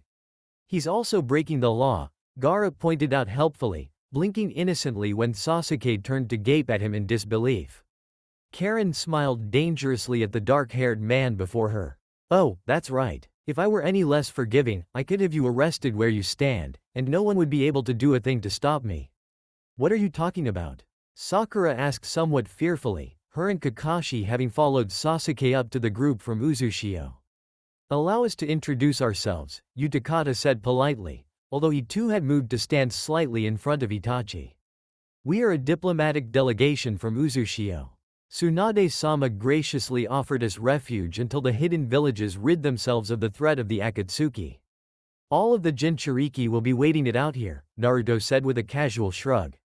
"So here we are," he continued, gesturing between himself, Gaara, and Utakata. Before any of the Konoha shinobi could respond, and eyeing the way Sasuke was still glaring at Itachi, Miyu suggested, "Maybe we should focus on one over-emotional confrontation at a time. Genma, Utakata, want to take Itachi to where we're staying? We can finish the battle of the brothers later. Maybe, if we feel like it." Looking carefully between Sasuke and Itachi, Utakata slowly nodded. "I believe that would be for the best," he said, taking a step back and turning to Genma. "If you would?" He easily caught the storage scrolls Gaara tossed at him even though the boy had given him absolutely no warning whatsoever, accepting the rest of the group's sealed possessions with nothing but another nod. Before Naruto's former team could so much as speak, Genma and Utakata had swept Itachi away. And when Sasuke tried to lunge after the departing trio, this time a wall of sand appeared in front of him, preventing his attack. He turned to glare fiercely at Gaara, who honestly just looked bored. "Please leave him alone. We'd like our Anbu leader to stay alive, thanks." All three of the Konoha shinobi choked at the title, while Sai finally wandered over to where they had all congregated with an expression of vague interest on his face. "Leader of what?" Kakashi asked incredulously. "Anbu," Gaara repeated with an exaggerated sigh. You know, the elite force that carries out classified missions and protects the cage at all costs? Constantly followed Naruto around as a kid? The guys in the masks? But he killed. Sakura began to protest, only to be cut off by Neji. I'm going to have to stop you right there. I can guarantee that you know nothing about the circumstances in which Itachi left Konoha, the brunette said, raising his visible eyebrow. Not to mention, I don't think any of you have any sway in what we do in our village, so don't act as though you should. We are not shinobi of Konoha, Sakura. And how we decide on official positions in the ranks is really none of your concern. And at the end of the day, all major decisions go through the Azukage, Miyu chimed in, tilting her head slightly. And you really don't have any authority over him. So I'd suggest leaving Itachi alone. Then I guess I'll just have to talk to your Azukage so they reconsider, Sasuke said, voice darkened with frustration and pent-up anger. Ah, that was Naruto's cue. The blonde met Sasuke's eyes and shrugged, crossing his arms over his chest. Talk all you want, he said nonchalantly. But I'm not going to change my mind. The tension grew thick enough to cut with a knife as Sakura and Sasuke processed the implications of that. You? Sakura asked in blatant disbelief, laughing skeptically. The Azukage? Really? He could feel Miyu's anger building, and squeezed her hand to keep her beside him. For now, this was Naruto's battle to fight. He wanted those he left behind to know exactly what he could have been, had they just cared for him. Me, Naruto replied with a sunny smile. I mean, Gaara and I started the reconstruction, and my clan came from Uzumaki. It wasn't exactly a complicated decision. You built a whole village? Sasuke's voice was flat, and Neji couldn't quite decipher the look in his eyes. He'd almost say it was uncertainty, but that ever-present scorn had worked its way back into his voice like the defense mechanism it had always been, so Neji couldn't be completely sure.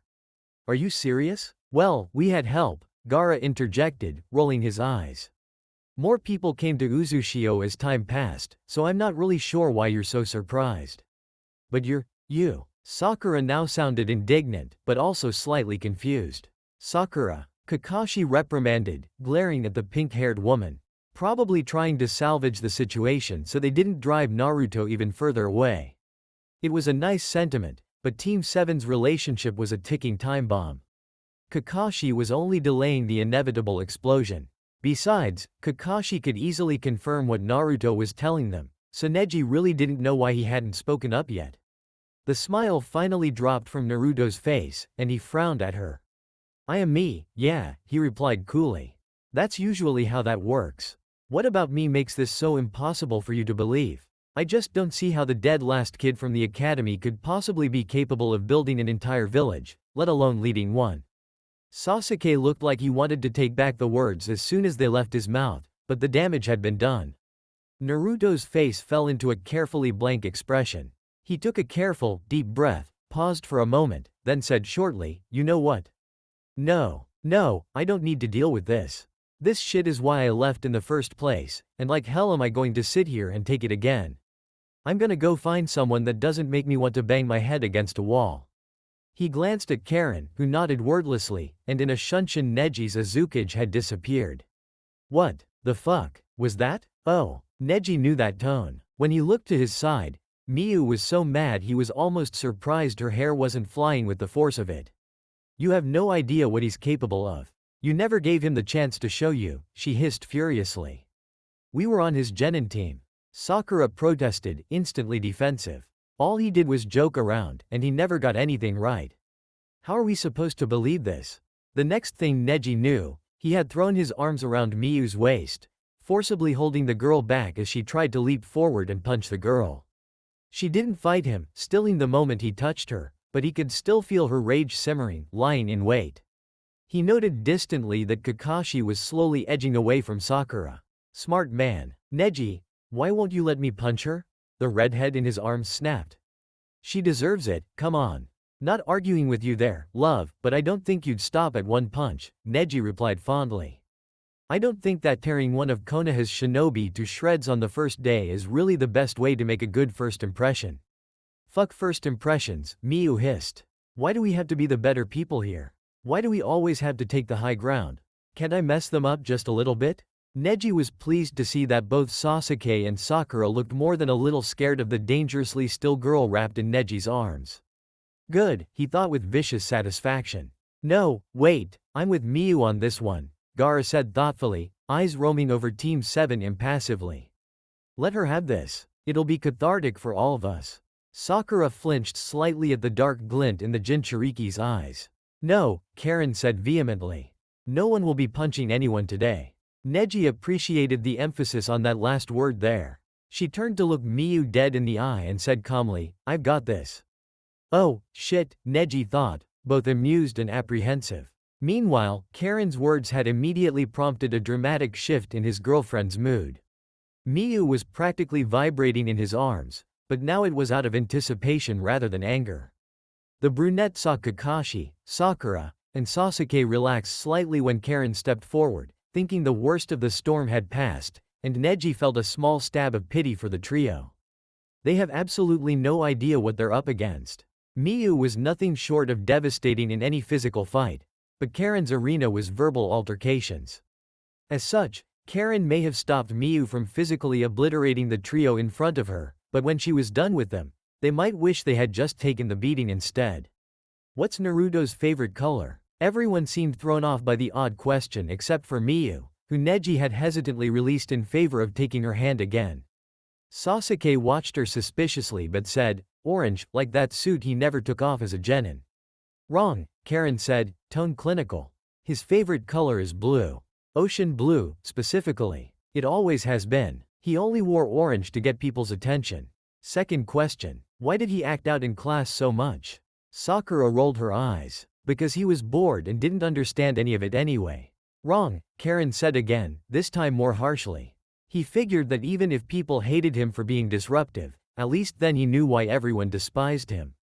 Third question, why was Naruto ostracized and hated by everyone in Konoha?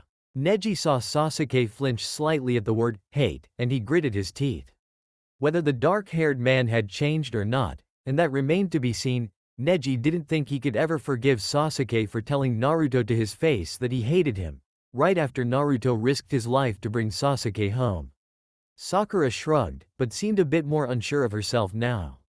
He was always playing those stupid pranks on people, she said, but the conviction was draining from her tone with every word. Yes, a child playing harmless pranks and tricks on people is definitely a justifiable reason to hate his very existence, Karen said dryly. Did you ever even think about it? Or did you just hear the adults say that he was a bad kid one day and write him off entirely?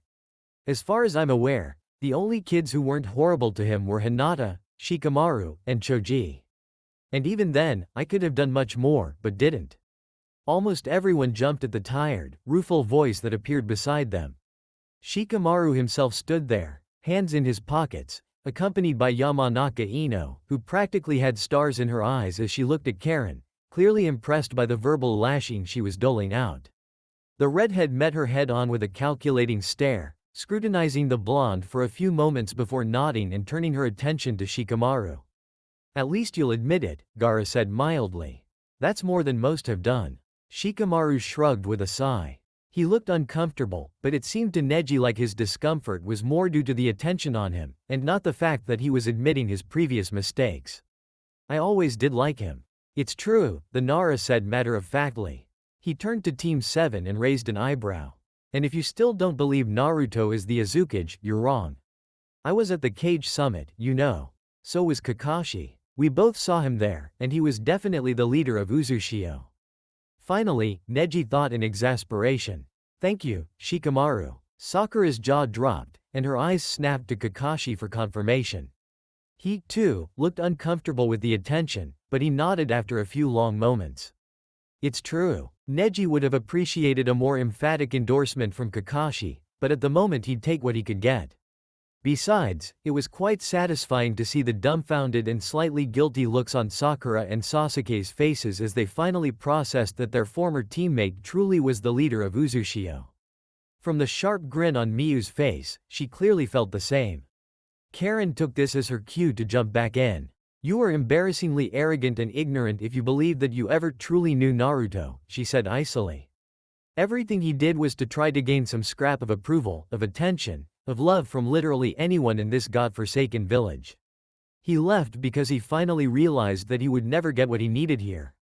He literally had to build his own home in order to find a place he could belong. How fucking sad is that? And you know what finally made him snap? She continued, glaring at Team 7. Sai had wandered over to stand next to Ino and Shikamaru, as that was clearly the safer option at the moment, but the three under Karen's glare seemed to shrink back even as they froze in place. Finally, Sakura dared to shake her head mutely, and Karen laughed caustically. Of course you don't. Why on earth would you recognize that you were the three who finally broke him? All three flinched, none as violently as Kakashi. The silver-haired man looked horrified, but also as though he had half expected this answer. Us? Sakura asked, weakly trying to grasp at her composure even as it slipped through her fingers.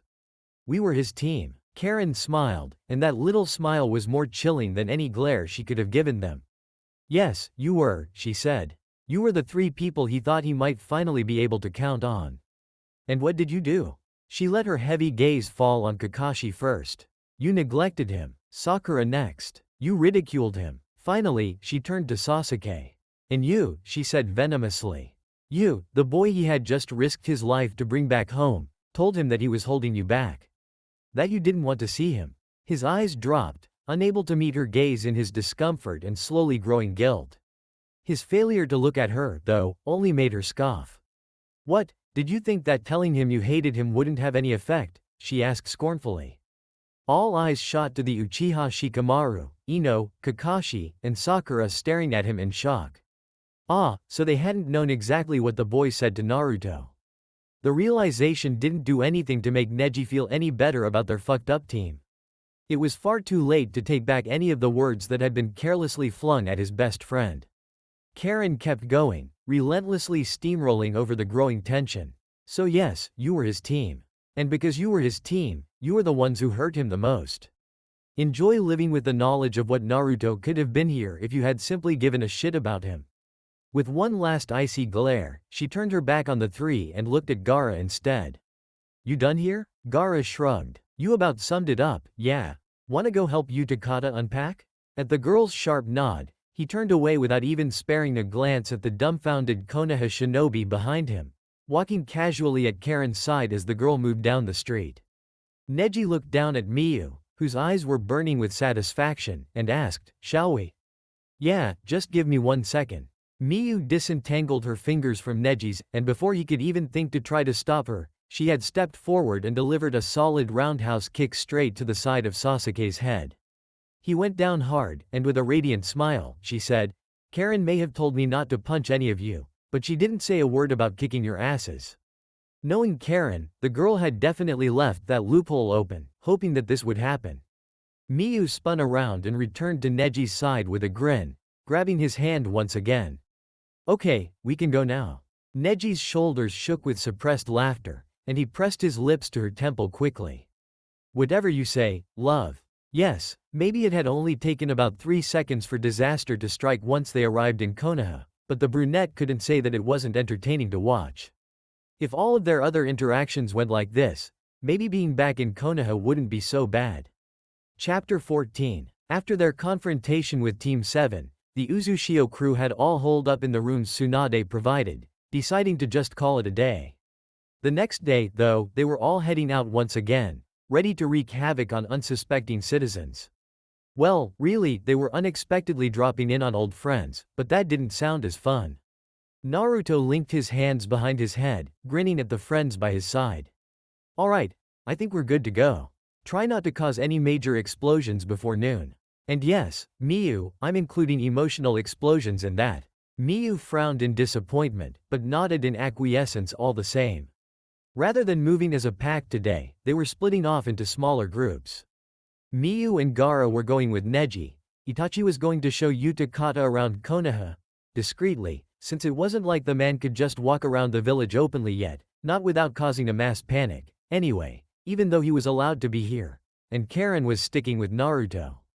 Soon enough, the others were gone, and Karen and Naruto stood alone in front of the inn. So who's this guy again? Karen asked, as the blonde began to lead her down the street. My old academy teacher, Naruto replied, turning his face up to catch the sun, letting the light warm his skin. He took me to get ramen sometimes. He was one of the only people in Konoha who ever treated me decently. He could separate his anger at Kurama from his feelings towards me. If only literally anyone else had been capable of the same, Karen said dryly. Naruto shrugged. Tucci and Ayame were pretty great too, he added. They owned my favorite ramen place. They probably still do, it hasn't been that long. Ah, yes. 3 whole people. What a perfectly reasonable number. The blonde laughed, knocking his shoulder against Karen's. Why do I feel like you and Miyu are more bitter towards Konoha than I am? Because we are, she responded instantly, completely deadpan. Neji and Gaara have told you 1,000 times that you're too nice. I mean, I will never understand how you and Neji can even stand being here. A lot has changed since then, Naruto said, taking her by the elbow and guiding her into an alley so they could avoid the growing crowds on the main roads. I am angry, though. Don't think that I'm not. I know how they treated me and Neji was wrong. But even though I'm here, when I'm with one of you guys, it reminds me that Konoha has no hold over me anymore. It makes things easier, you know? It's not easy being here, though, that's for sure. Yeah, I think yesterday's series of unfortunate events proved that quite soundly. Naruto grimaced with a nod. You can say that again, he said wearily. How long do you think we have before Sasuke tries to kill Itachi again? Or try to convince me to kick him out of Uzumaki or something? I have no doubt that Sasuke is going to be on high alert the entire time we're here, Karen responded. She shrugged casually. I think that how long he lasts before going after Itachi depends entirely on how long it takes them to cross paths again. She paused for a moment, brows furrowed as she walked next to him. Naruto, do you think Itachi's going to try to reconcile with Sasuke? Or try to give his brother closure or something? Probably, the blonde said, sighing. I think the only person who would have been able to keep them apart indefinitely is Kisame. Why didn't we bring him then? The redhead sounded curious and vaguely exasperated, no bite or malice in her tone. We had to leave someone in charge of Anbu, he reminded her. You should know. You and Miyu came up with the idea to bring Itachi with us in the first place. But he isn't here, so I guess it'll be more about damage control than trying to prevent a meeting at all. Karen hummed thoughtfully, then her lips curved into a small smile. As much drama as this whole trip is going to afford us, I think the looks on everyone's faces when they realized they couldn't kick Itachi out made everything worth it. I thought Tsunade was going to have a heart attack or something, Naruto agreed. Well, I guess it's not every day that your long-lost Jinchuriki comes back with a mass murderer in tow. So I get the shock. Really, I do. But you're right, that didn't make it any less fun to watch. He guided them to a stop just in front of a front door, and Naruto frowned. Oh, fuck. I hope he still lives here, he muttered, ignoring Karen when she snorted in amusement next to him. He took a deep, steadying breath, thankful for the light hand the redhead placed on his shoulder, and knocked. They waited a few long, tense moments before they heard footsteps on the other side of the door. A very familiar brown-haired man pulled open the door, stopping short as soon as his eyes landed on Naruto. The blonde wasn't sure his old teacher was breathing. Hi, Iruka-sensei, he said sheepishly, rubbing the back of his neck, then smiled brightly at the man. It's been a while. Iruka made a sound like he was choking before lunging forward and dragging Naruto into a tight hug. It's been a while, he says, the man muttered, voice breaking as his arms tightened impossibly further around the blonde. Unbelievable. You really need to work on your greetings, Karen noted from her spot behind him. I think your only setting is chaotic levity. You say that as if it's a bad thing, Naruto retorted, pulling back from Iruka's embrace after a few more long moments. And if Iruka turned away for a few moments to wipe at his eyes, Naruto didn't point it out. You know that's what makes me so much fun. Yes, fun is exactly the word I'd use for you. You love me, Naruto teased, and the redhead shook her head, saying something under her breath that sounded suspiciously like, unfortunately. Meanwhile, Iruka had been watching the interaction with a mixture of residual shock and growing amusement. Clearly you have a lot to tell me, he said incredulously. He stood back to clear the doorway, gesturing for them to come inside. Come on, you're not leaving until you tell me exactly where on earth you've been.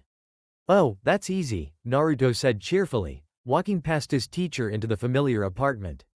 I was in Karen put a firm hand over his mouth before he could respond. No, you've lost bomb-dropping privileges for the time being, she said, clearly hiding a smile. It's too early for this shit. She turned to Iruka and smiled politely at the man, keeping her hand over Naruto's mouth in spite of his half-hearted, muffled protests. Hello. I'm Uzumaki Karen. For the past few years, Naruto and Gaara have been rebuilding Uzushio. I arrived almost a year after they began, and it has continued growing since then. I'm sure you know of Genma and Hitaki's visits to our village. Iruka blinked, stunned, then dropped heavily into one of the chairs in the front room. Finally putting down her hand, Karen and Naruto sank onto the nearby couch. Of course that was you, he said with a small laugh, drawing a hand down his face. Only you could leave a village at 13 and immediately build one of your own. Naruto, that's amazing. And though the man still sounded a bit shocked and exasperated, Naruto could clearly hear the fondness and pride creeping into his voice. He's not being sarcastic, he thought in awe. It wasn't as if he thought Iruka would disparage all Naruto had done since leaving Konoha, but his fear of rejection still ran deep, especially when it came to anyone residing in this village. Of course he's not, Kurama responded, sounding more patient than usual. Neji said he was the first to notice you had disappeared, remember? He cares more about you than most of the rest of this place combined. I'm sure right now he's just relieved to see that you're alright. Iruka straightened suddenly, eyes locking on Naruto's. Wait, if you and Gaara started the reconstruction, he began slowly. Naruto, are you the fucking Azukage? An approving grin made its way onto Karen's face. Oh, Naruto, I like him, she said, watching Iruka with a newfound respect. We didn't even have to tell him. He got there on his own. Naruto's shoulders shook with quiet laughter, and he glanced quickly at Karen before meeting Iruka's gaze once more. You see why I actually wanted to come see him now? He asked. He nodded. Yeah, Iruka-sensei, I am. Iruka laughed, eyes shining as he watched his former student. It's not Hokage, but I have a feeling that this is much better for you anyway. His smile softened, pride no longer hidden at all as he spoke to the blonde. Naruto, that's incredible. I'm so proud of you. Tears were gathering in Naruto's eyes before he could so much as think of trying to repress them, and a few spilled down his cheeks even as he smiled. Thanks, Iruka-sensei, he whispered, unable to speak any louder without his voice cracking with emotion. With a soft chuckle, Iruka stood and pulled his student into another hug. I didn't say it nearly as often as I should have, all those years ago, he admitted quietly. I'm not going to make that mistake a second time. And for the first time since they arrived in Konoha the previous day, Naruto felt the anxiety lift completely from his shoulders, even if only for a brief moment. But even though the relief was temporary, for now it was enough. Karen and Naruto stayed at Iruka's apartment for a little while longer, filling each other in on what they had been doing since they last saw each other, but eventually they said goodbye, promising to come again soon, and walked back out into the street. I really liked him, Karen said, impressed.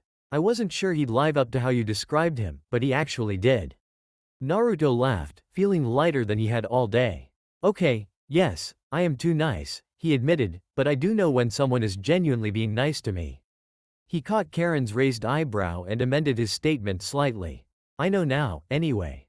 That's better. Naruto hadn't really planned for anything beyond seeing Iruka, so the two leisurely wandered back in the direction of the inn. Before they could get too far, though, he heard an uncharacteristically hesitant, Naruto? Blinking in surprise, he turned to find Yamanaka Ino a few feet away, a fragile but genuine smile on her lips. Gaara and Miu had, quite gleefully, recounted the events that Naruto had missed the day before, so while the blonde was still inclined to be on his guard around anyone from Konoha, it had sounded as though Ino had been on Shikamaru's side in all this. Ino, he said neutrally, still looking for any sign of deception in her body language. By his side, Karen's piercing gaze was doing the same. The blonde woman took a steadying breath, then met Naruto's eyes with determination and said, I'm so sorry.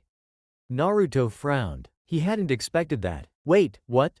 He asked, his confusion allowing the words to slip from his mouth. Blue eyes flickered away from his own for just a moment before snapping back. I'm sorry, she repeated.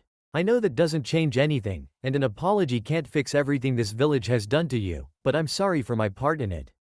I was a bitch to you, even though I never hated you, not really. Naruto considered the blonde for a few moments, somewhat surprised to see the sincerity blazing in her eyes. Karen must have seen it too, because she relaxed minutely next to him. I'm not going to say it's okay, the blonde began slowly. Ino immediately nodded in agreement. But I do forgive you. That got a reaction. The girl's eyes widened, and she gasped. Really? She asked, voice small. She sounded absolutely dumbfounded. Clearly, she hadn't come expecting anything from him. The blonde nodded, a smile pulling at his lips. You were all pretty horrible, he said lightly, but we were also kids. He paused before laughing and saying, and honestly, Ino, you acted that way with everyone, not just me, so it's hard to take it personally. Next to him, Karen snickered.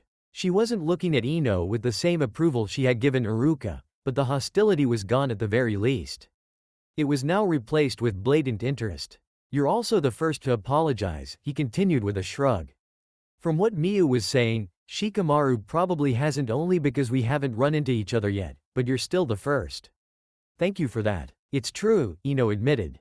Shikamaru is working on something with his father today, or he'd probably be here with me. I don't remember you spending this much time with him when we were in the academy, he replied, a brighter smile making its way onto his face. Ino snorted, eyes shining with amusement and something like relief. Yeah, well, there's only so many people who can actually keep up with me, she said, smirking. My father's the head of T&I. I've been analyzing behaviors and people for as long as I can remember. Shikamaru is one of the few people who gets it, because he does the exact same thing. Actually, she said thoughtfully, in a way, we started getting closer because you left. Naruto and Karen exchanged a confused glance at that. What do you mean? He heard his father talking about how you had left the village, and he wanted to talk to someone about it. So he came to me. And we've never quite gotten rid of each other. I bet everyone thinks you're a couple, Karen remarked. She was trying to sound casual, and to Ino, she probably succeeded, but Naruto could hear the slight hesitation in her voice, the question she didn't want to ask aloud. Thank you, Ino said emphatically. Everyone has thought that for years. I think the only people who really believe that we're only friends are our families and Choji. Whichever one of us actually starts dating someone first is probably going to cause a riot or something. None of them are going to see it coming. Karen's face had lost any trace of nervousness, and she now had a calculating look in her eye and a smile growing on her lips. I could go for a riot. What do you say? She asked, holding Ino's gaze captive. The blonde froze in shock, looking back at Karen as if gauging how serious the redhead was. Slowly, though, an answering smile grew on her face, one brighter than any Naruto could ever remember seeing before. Oh, fuck yes. The tension between the two girls was rising rapidly, and Naruto decided that he wanted to be anywhere but there. And when he glanced around quickly, something caught his eye and gave him an idea. Well, I'd rather not be a third wheel today, so I think I'm just gonna go, he said casually, nodding at Karen when she broke Ino's gaze to look at him with a question in her eyes. You kids have fun, he said dryly, watching Karen roll her eyes in exasperation just before he flickered away. It didn't take long to get to his destination. This was far from the first time he had sat at the top of Hokage Mountain, after all. It felt a little different, though, now that he knew the fourth Hokage was his father. He'd looked up to his father for years, and he'd had no idea. Knowing that, though, didn't change the calmness he had always managed to feel there. When he had come here as a child and looked out over the village, it hadn't felt like he was looking at his home. That thought had never stopped hurting until now. Looking over the village where he used to live, it was something of a relief to realize that, while Konoha still definitely didn't feel like home, that wasn't a thought that hurt anymore. It was just a fact. Actually, now that he wasn't fighting the pain of constant rejection with every breath, it felt like he could finally recognize how beautiful the landscape actually was. Konoha was a breathtaking village from above, honestly, even though it had nothing on Uzushio, of course. Well, seeing Iruka-sensei again had probably helped resolve some of those feelings of rejection, too. Naruto had known that the man would meet even Karen's high standards, and he hadn't been disappointed. It was nice, knowing that at least one person had truly cared about him and wasn't afraid to show it. A presence flickered into existence behind him, and Naruto sighed quietly. This is my fault, isn't it? He asked Kurama dryly. I had to go and start thinking about people who actually missed me, and now here we are. Kurama just shrugged. I don't know what you want me to say, brat. You know you're right. You brought this upon yourself. Rolling his eyes at the fox's general lack of sympathy, Naruto straightened slightly, but didn't turn around. Instead, he waited in silence for a few moments to see if the new arrival would speak first. As time passed without a word, Naruto finally ran out of patience and asked, still without turning around, so are you gonna say anything, or are you going to just stand there forever, Kakashi-sensei? It was a testament to the nerves Kakashi must have been feeling that Naruto could actually hear the man's footsteps as he approached his former student. The man sat down heavily next to the blonde, leaving a fair amount of space between them, which was something Naruto greatly appreciated. Kakashi didn't look at him, but his entire frame was rigid, tension practically pouring out of his body. I honestly don't know if he'll be able to start this conversation, Naruto thought, slightly amused rather than annoyed. I guess I'll put him out of his misery. I never hated you, you know, the blonde said conversationally, surprising his old teacher so much that the man's visible eye whipped up to meet his gaze. I never hated any of you, even when I was at my angriest. Even though hating them would have been and still would be completely justified, Kurama spoke up helpfully. Your cousins have the right idea, brat. Shut up, Naruto thought fondly. After a few more moments he sighed. He thought his previous statement would be a good starting point for their conversation, but maybe he had been too optimistic. After all, the only reason Naruto had any emotional intelligence to speak of is because Jiro and Hanako are actually well-adjusted, relatively normal adults. He certainly hadn't learned anything about handling emotions in a healthy way while he was still in Konoha. The blonde sat in silence for a few more moments, sifting through his thoughts and trying to figure out what he actually wanted to ask. Finally, what he settled on was, why did you always try so hard to avoid me? Naruto hadn't asked the question maliciously, obviously, Kurama thought, rolling his eyes, but Kakashi still looked away in discomfort, unable to meet Naruto's gaze. He took a deep breath and said, it was easier that way. Was it, though? The blonde retorted, though his voice was still mild. He turned his head so he could once more look out over the village. Avoiding your problems doesn't make them go away, Kakashi-sensei. I never thought of you as a problem, the silver-haired man replied immediately, guilt lacing every word. What was I, then?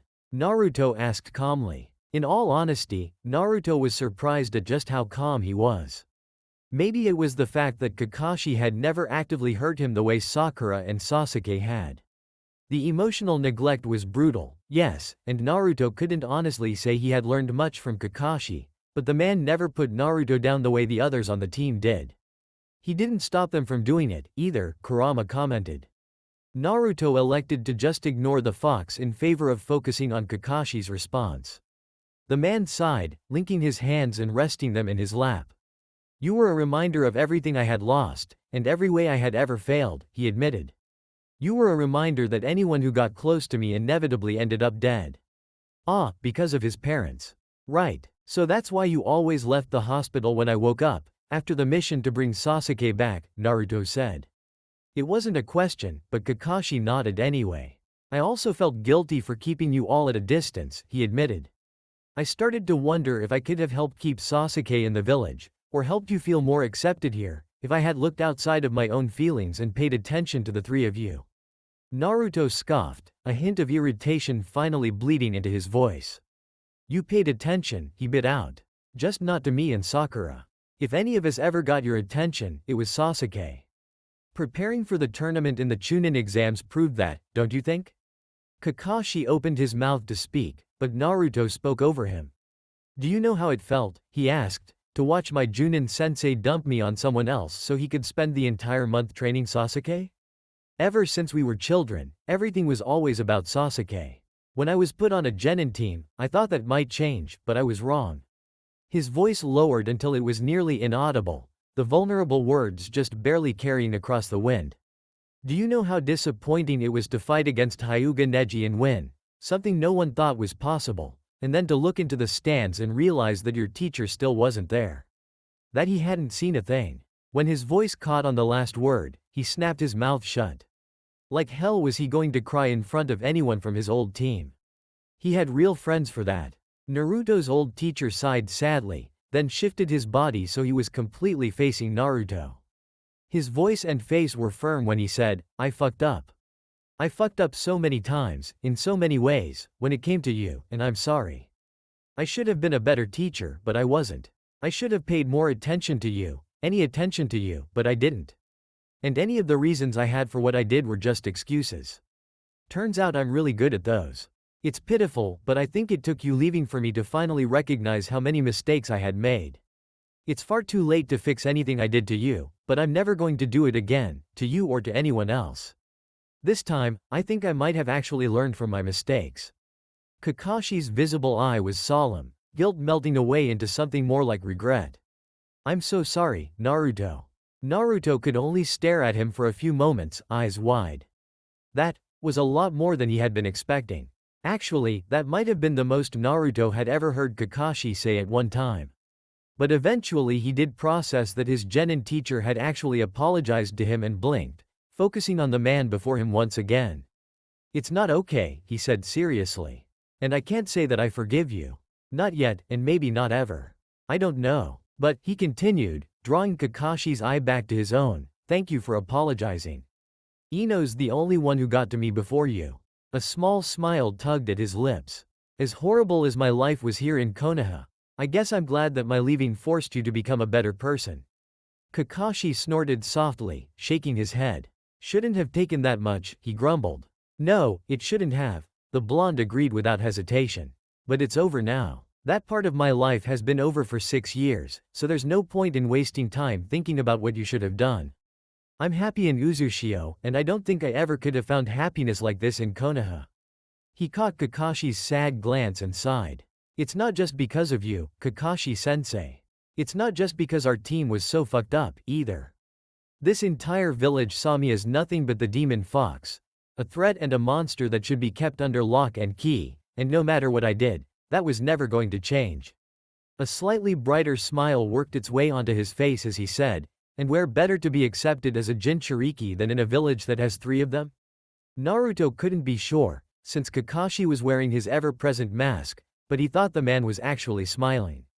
Congratulations on becoming a Zukage, by the way, he said, tone softening slightly.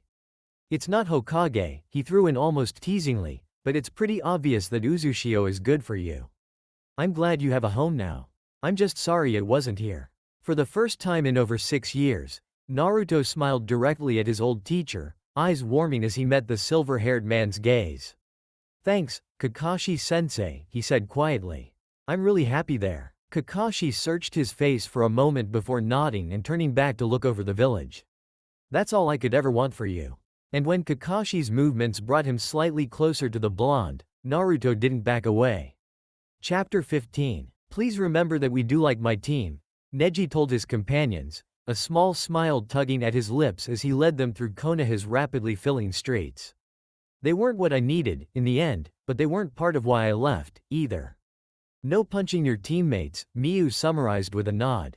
Got it. Your clan is fair game, though, right? Gaara asked curiously. Neji was pretty sure there was a hint of hope in his voice as well. Neji snorted in amusement, shaking his head in resignation.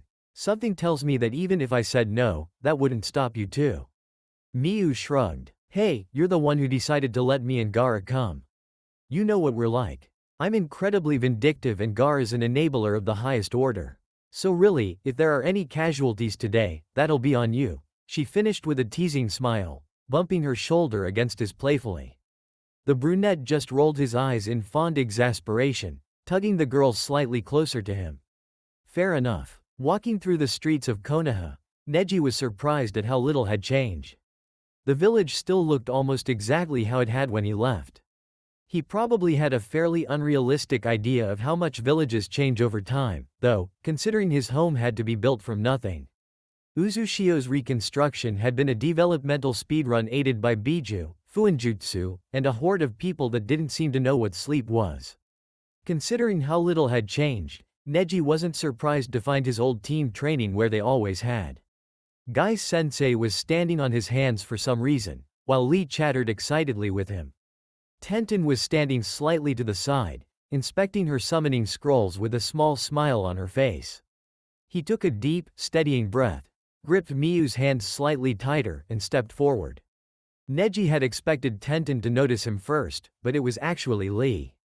The young man's eyes slid right over the trio before snapping back and widening comically in shock. "Neji!" he exclaimed in delight, face lighting up.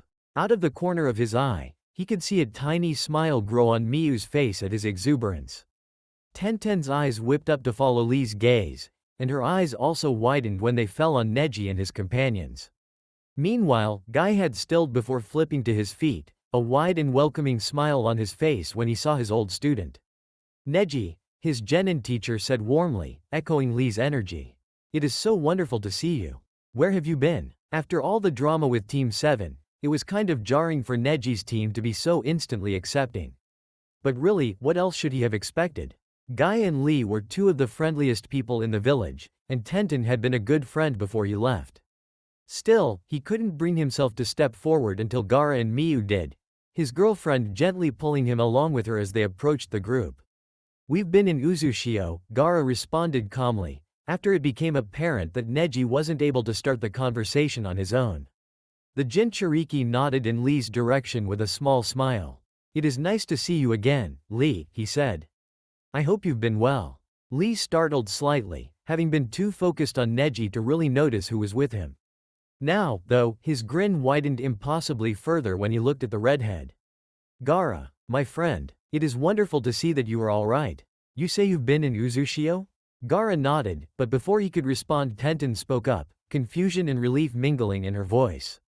"How did we miss that?" she asked. "Kakashi and Genma have been to Uzushio so many times. Even Shikamaru has gone once before." "Oh, we were hiding from you all," Gaara replied, entirely without shame.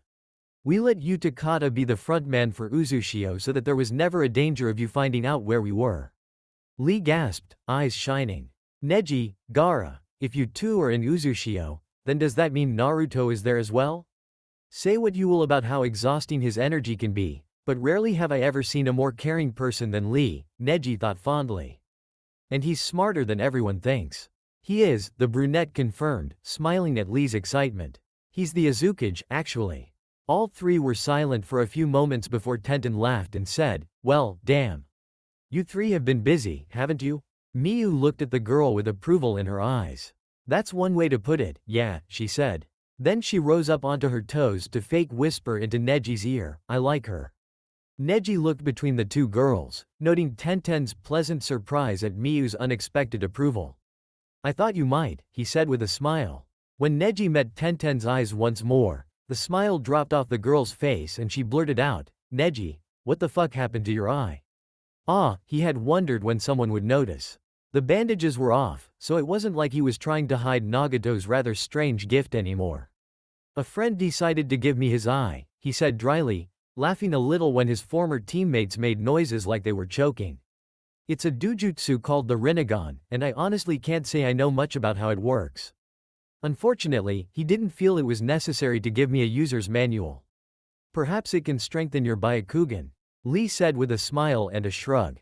Neji blinked, staring at him in silence for a few long moments. "Well fuck, I'm an idiot," he said. "Why didn't I think of that? In your defense, you've had a lot going on since getting it, and you only just took off the bandages this morning," Gaara reminded him. "It's not like you've had time to work with it at all." "Still, that's somewhere to start, which is more than I had before," Neji said, meeting Lee's eyes with much more warmth than he usually showed his former teammate. "Thank you, Lee." Lee lit up once more at the praise. "Of course, my friend," he exclaimed. "I am always happy to help you in any way that I can." A small pause followed the boy's exuberant reply, after which Tenten spoke up hesitantly. "Neji," she began, voice quiet as her hands played with her sealing scroll absent-mindedly. "Why did you leave Konoha? And without telling anyone?" He could easily hear the question she truly wanted to ask. "Why did you leave without telling any of us?" And there it was. The question he knew was coming, the question he couldn't blame them for asking, honestly. He'd be wondering too, if he was in their place. But that didn't make it any easier to answer. "I wanted no, I needed to be free," he replied quietly, meeting her slightly hurt gaze head on. "Free?" Lee looked hopelessly confused, brow furrowed as he tried valiantly to understand what Neji meant. "Were you not free here?" Neji snorted, unable to help himself. When Lee wilted slightly, he quickly said, Sorry, I'm not laughing at you, Lee. But until I left Konoha, I had never known freedom. His team still looked confused, so he sighed and tapped his forehead, drawing their attention there for the first time. Tenten gasped, and Guy's eyes widened dramatically, though he was uncharacteristically quiet in his surprise.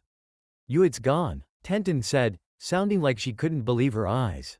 How? Didn't you tell me that it was impossible to remove? There's no such thing as an unbreakable seal, Miyu said instantly. This was her realm of expertise, after all, so she would likely be able to explain better than him anyway. She shrugged when all eyes turned to her, entirely unfazed by the attention. Some are harder to break than others, sometimes much harder, but no seal is invincible. Seals just seem unbreakable because none of you have trained in fuinjutsu. That was the nicest way Neji thought his girlfriend possibly could have told Tenten that she didn't know what she was talking about. If that wasn't proof that Miyu actually did like her, then Neji didn't know what was. Tenten's eyes lit up at Miyu's words, excitement overriding any embarrassment she may have felt at the other girl's explanation. You know fuinjutsu? She asked in a near-reverent whisper. Neji smiled proudly at the redhead by his side. Miyu is Uzushio's expert on fuinjutsu, he said. Almost everyone in Uzushio who knows anything about seals learned from her. The only people who hadn't were her parents, Naruto, and Gaara. Suddenly, the brunette was standing directly in front of them, startling him slightly. Neji hadn't even seen her move. Can you teach me? She asked hopefully. Miyu exchanged glances with Neji before nodding. Yeah, sure, she said easily. I'm not sure how long we're staying in Konoha, so I can't say how much you'd be able to learn, but I'm always happy to help someone get started. Just not right now. We're a bit busy today. Tenten laughed brightly, shaking her head. No, of course not. Whenever you get the chance is more than all right by me. Thank you so much. And Gaara, my friend, Lee broke in, grinning at the Jinchuriki. If you would like to, I would greatly enjoy hearing more about the adventures you and Naruto have had these last years. Gaara looked taken aback for a moment, briefly glancing around like there was anyone else Lee could have possibly been referring to. Suitably reassured that Lee was, in fact, talking to him, a small huff of laughter escaped him. Sure, I'd be happy to, he said. I'm sure Naruto will be excited to come talk to you, as well. With that, they said their goodbyes to Tenten, Guy, and an absolutely delighted Lee before heading off towards their next destination. Yeah, you definitely got the better team, Miyu remarked after a few minutes. I'm not sure what I was expecting, but them being so nice was not it. Neji's mouth curved into a self-deprecating smile. Our team had its share of issues, but the one who was usually the hardest to deal with was me. Miyu laughed, squeezing Neji's hand quickly. Of course you were, she said fondly. Naruto told me all about how uptight you used to be. But you got better after he decked you. That I did, the brunette said somewhat proudly. I think that's fairly common, where Naruto is concerned, Gaara mused from Miyu's other side. You desperately need an attitude adjustment, Naruto punches you in the face, and suddenly you have a new perspective on life that comes with a new best friend. Neji hummed consideringly. Right, he said, the same thing happened to you, didn't it? Gaara nodded. But in my case, instead of a punch, he headbutted me while Shukaku was going on a slight rampage. That definitely wasn't my finest moment, he finished solemnly, with a glint of amusement in his eyes. Neji shook his head with a smile, trying to ignore the unease welling in the back of his mind. Be that as it may, he's not here to work his magic on our next stop, so. He took a deep breath, taking a moment to close his eyes and ground himself. Who's ready to fuck with my family? Maybe he should have been concerned with how mischievously excited Miyu and Gaara looked at his question, but honestly, he just felt loved. The sounds of a commotion near the entrance to their clan compound was Hinata's first clue that something was amiss. Her family was more stoic than anyone else in the village, so for any unrest to be loud enough to hear within the compound was already enough for concern. She exchanged a bewildered glance with Hanabi while their father looked in the door's direction with narrowed eyes. Wait, is the noise getting closer? Her father slowly rose from his seat across from the sisters. Girls, stay here while I figure out what. He didn't get to finish his sentence before a knock on the door interrupted him. It was as if the knock had struck through every part of the compound, leaving complete silence in its wake. It was quite unnerving, and when she looked at Hanabi nervously, she knew her sister felt the same.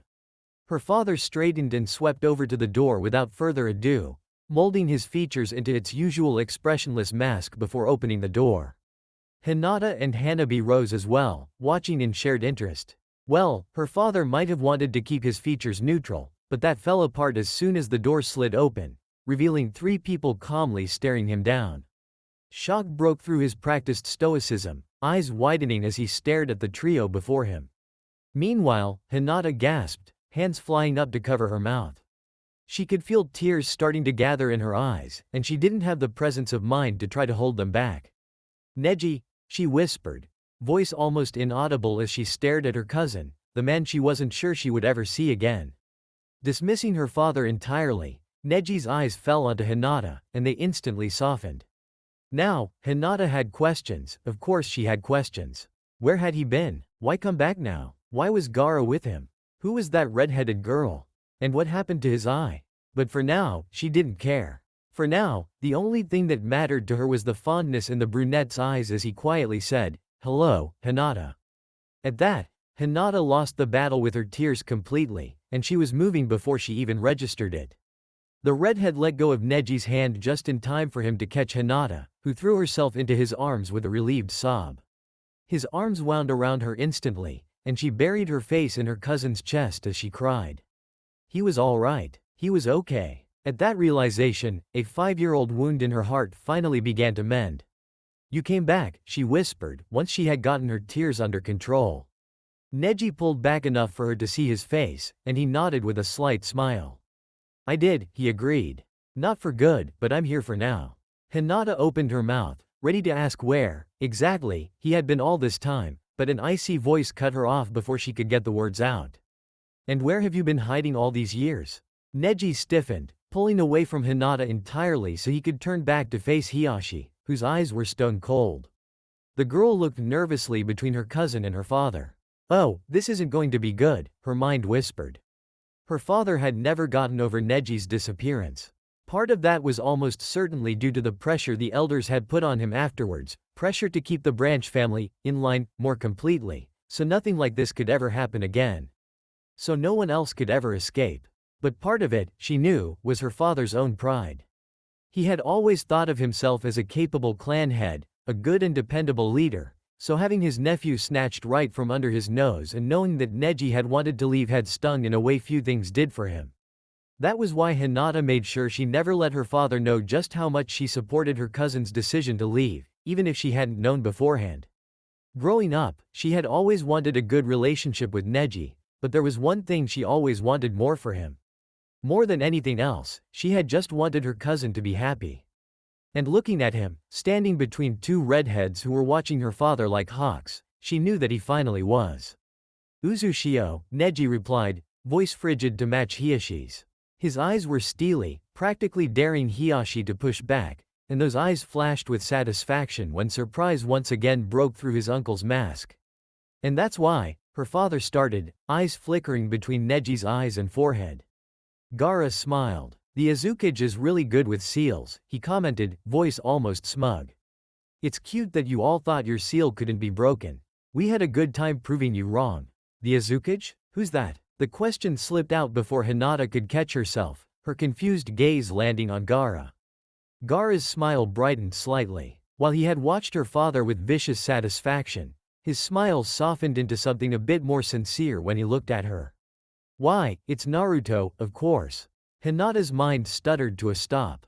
Naruto? Perhaps she shouldn't have been surprised, especially since she knew that Naruto had been the one to come for Neji. And yet her eyes widened in shock anyway. Hiyashi's face twisted at the revelation. "The Kyuubi is in charge of an entire village?" he asked harshly. "Naruto," the girl corrected sharply, glaring at Hinata's father. "Naruto is our Azukage. He is not the 9-tailed fox, but even if he was, I'd much rather live in a village run by Kurama than one run by all of you." "Kurama? Does the Kyuubi have a name? And who are you?" he asked, probably trying to sound superior but just sounding defensive instead. The girl straightened, sweeping her hair back over one shoulder as she met Hiyashi's gaze unflinchingly. "Uzumaki Miyu," she said coolly. The sound of the door opening behind the trio covered up the response Hiyashi tried to start. Eyes snapped back to the door, and Neji paled slightly at the sight of several of the clan elders in the doorway. "Excellent," one said with satisfaction.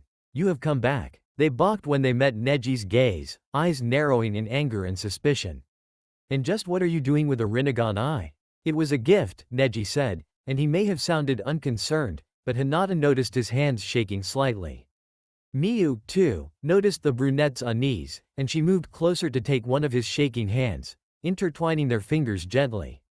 "And you would turn your back on your heritage so quickly?" the other elder asked, voice hard. "You would take an Uchiha's eye to replace your own?" "Well, technically I got this eye from an uzumaki," Neji said with a shrug. "And I will always be proud of my heritage, but my leaving the village answers the question of whether or not I turn my back on my clan, don't you think?" Hinata's hand flew back up to her mouth to cover a gasp. Meanwhile, Gaara's hand also rose to his mouth, but she could hear him snickering instead. "Insolence," the first elder hissed, her eyes blazing as she drew something out of her pocket. "If you refuse to remember your place, then we will simply have to show you." Striking like a snake, the woman's hand snapping out towards Neji's exposed skin only to gasp in mingled shock and pain when a different hand intercepted her, grabbing her wrist in a vice-like grip. "Lady, you really don't want to do that." The voice was low and dangerous, so dark that Hinata couldn't help but shiver as a chill seemed to sweep through the room. Miyu wasn't glaring, but her neutral expression honestly just made her presence all the more terrifying as she stared the elder down. "I don't make a habit of punching old people, but I could be persuaded to make an exception." The elders sputtered in indignation. "And just who do you think you are, to try to get in our way, girl?" the second snapped. "I'm one of 2 seal masters in all of Uzushio, the only other being the fucking Azukage himself," Miyu said quietly, her unnerving stare never wavering. "I'm the woman who loves Neji more than any of you ever did, and you'll have hell to pay if you try to do anything to him. Don't try me. You won't win, bitch." Hinata could hear the elders scrambling for words, trying to get the upper hand in a conversation that had never been under their control to begin with. However, her attention was on her cousin and how his eyes lit up at Miyu's words, the proud affirmation of her love for him. "I'm glad that he has people like that in his life," she thought with no small amount of relief, and she didn't try to stop the small smile that formed on her face. When she began to pay attention to the current conversation again, she noticed several other clan members starting to linger just outside her house. None were branch members, and all had fairly prominent roles in their clan's politics. Uneasiness stirred in her heart, and in the midst of the cutting words flying between the two parties, Hinata slipped over to Gaara's side. The redhead turned to her when she laid a tentative hand on his shoulder, and she wordlessly gestured for him to look outside. Once he did, his face darkened, but there was still gratitude in his eyes when he gave Hinata a small nod. "Just so you both know, they're setting up some kind of ambush outside," Gaara said, his neutral tone somehow cutting through the continued argument, leaving silence in its wake. Both of Gaara's companions turned to him slowly, frowning. The redhead shrugged. "I think their pride was wounded when Naruto broke your supposedly unbreakable seal, and I guess they think it's possible to bring you back by force." Miyu's face was filled with such incredulity that it seemed she actually forgot to be angry. Neji was gearing up to speak, but Hiyashi was the one to break the silence Gaara had imposed upon them. "Elders, this is not an action I have sanctioned, nor one that I agree with," Hinata's father said coldly. "Stand down, and leave him alone." Glancing at her cousin, Hinata knew that this wasn't enough to make up for all the pain Hiyashi and their family had caused him, but he was watching her father with a considering gaze, a minuscule hint of hope in his eyes. For her own part, Hinata was surprised. Had her father not just been saying the same things as the elders, even if he hadn't been quite so extreme? But the elders went too far. They're bypassing the leader of our clan to try to collect what never belonged to them in the first place. Maybe seeing the elders' actions was giving her father some much-needed perspective. The first elder opened her mouth once more, presumably to argue again, but this time Miyu was ready. "Please understand, Hyuga-san," she said with an innocent smile, very deliberately omitting the honorific elders were usually due. "If you try to do anything to Neji, if you try to bring him back to this godforsaken place, know that you are essentially declaring war on Uzushio. Considering many of our most powerful shinobi are already within your village walls, I would reconsider your little plan before someone gets hurt." "Is that a threat?" the second elder demanded. "Yes," Miyu answered easily, a deceptively sweet smile still on her face. And it's one that I think is a wonderful note to leave on. Neji, is there anyone else you'd like to see while we're here? Anything you need to do? Neji's eyes swept over the room and fell onto Hinata, who had reached out a hand unthinkingly. She had just gotten to see him again, and now he was leaving, and her family had ruined any chance that he'd still want her company, and… Hinata, would you like to spend the afternoon with us? Neji invited, eyes warm and knowing. He ignored the angry protests at his suggestion, focusing solely on his cousin. I'd like to talk to you more. Although Hinata wanted that more than she could say, she reflexively looked to her father for approval. The man met her eyes before slowly and deliberately turning to the elders and saying, "Go ahead, Hinata." Hinata's smile brightened as she bowed slightly in thanks, and when she straightened, Gaara began speaking once more. "I'd say it's been fun, but that would be lying," he said with a completely straight face. "I hope we don't see you around." As the group of four swiftly made their way to the exit and through the growing crowd outside Hinata's home, the dark-haired girl had to bite her lip to keep from letting out a slightly hysterical giggle when she heard Miu mutter, "Arrogant motherfuckers." A shoulder gently knocked against hers, and she looked up in surprise to see Neji walking next to her, Miu and Gaara having a conversation several steps ahead. "If you don't want to come with us, you don't have to," he said quietly. His voice was calm, but Hinata could see a flicker of vulnerability in his eyes. "I'd love it if you did, though." Predictably, Hinata's eyes filled with tears, although she didn't let any fall. "This is all I've wanted for 5 years," she whispered. "I missed you, Neji-ni-san." Taking a deep breath, she grounded herself, pushed down her anxieties, and met Neji's eyes once more. "So," she said, contentment bubbling up in her chest, "I want to hear everything." And that concludes part 3 of this story. Thank you for spending your time here at Ichiraku Ramen and listening all the way to the end. Your support helps keep these stories alive and allows the shinobi world to continue through new adventures and alternate timelines. If you enjoyed City of Strays, don't forget to like the video, subscribe to the channel, and turn on notifications so you don't miss future stories. Once again, full credit goes to RijusHope and CopyOthers, the original writers of this story. If you would like to read the original version, you can find the link to the story in the description below. Let me know in the comments what story you would like to hear next. Until the next time, stay safe, and I'll see you again at Ichiraku Ramen.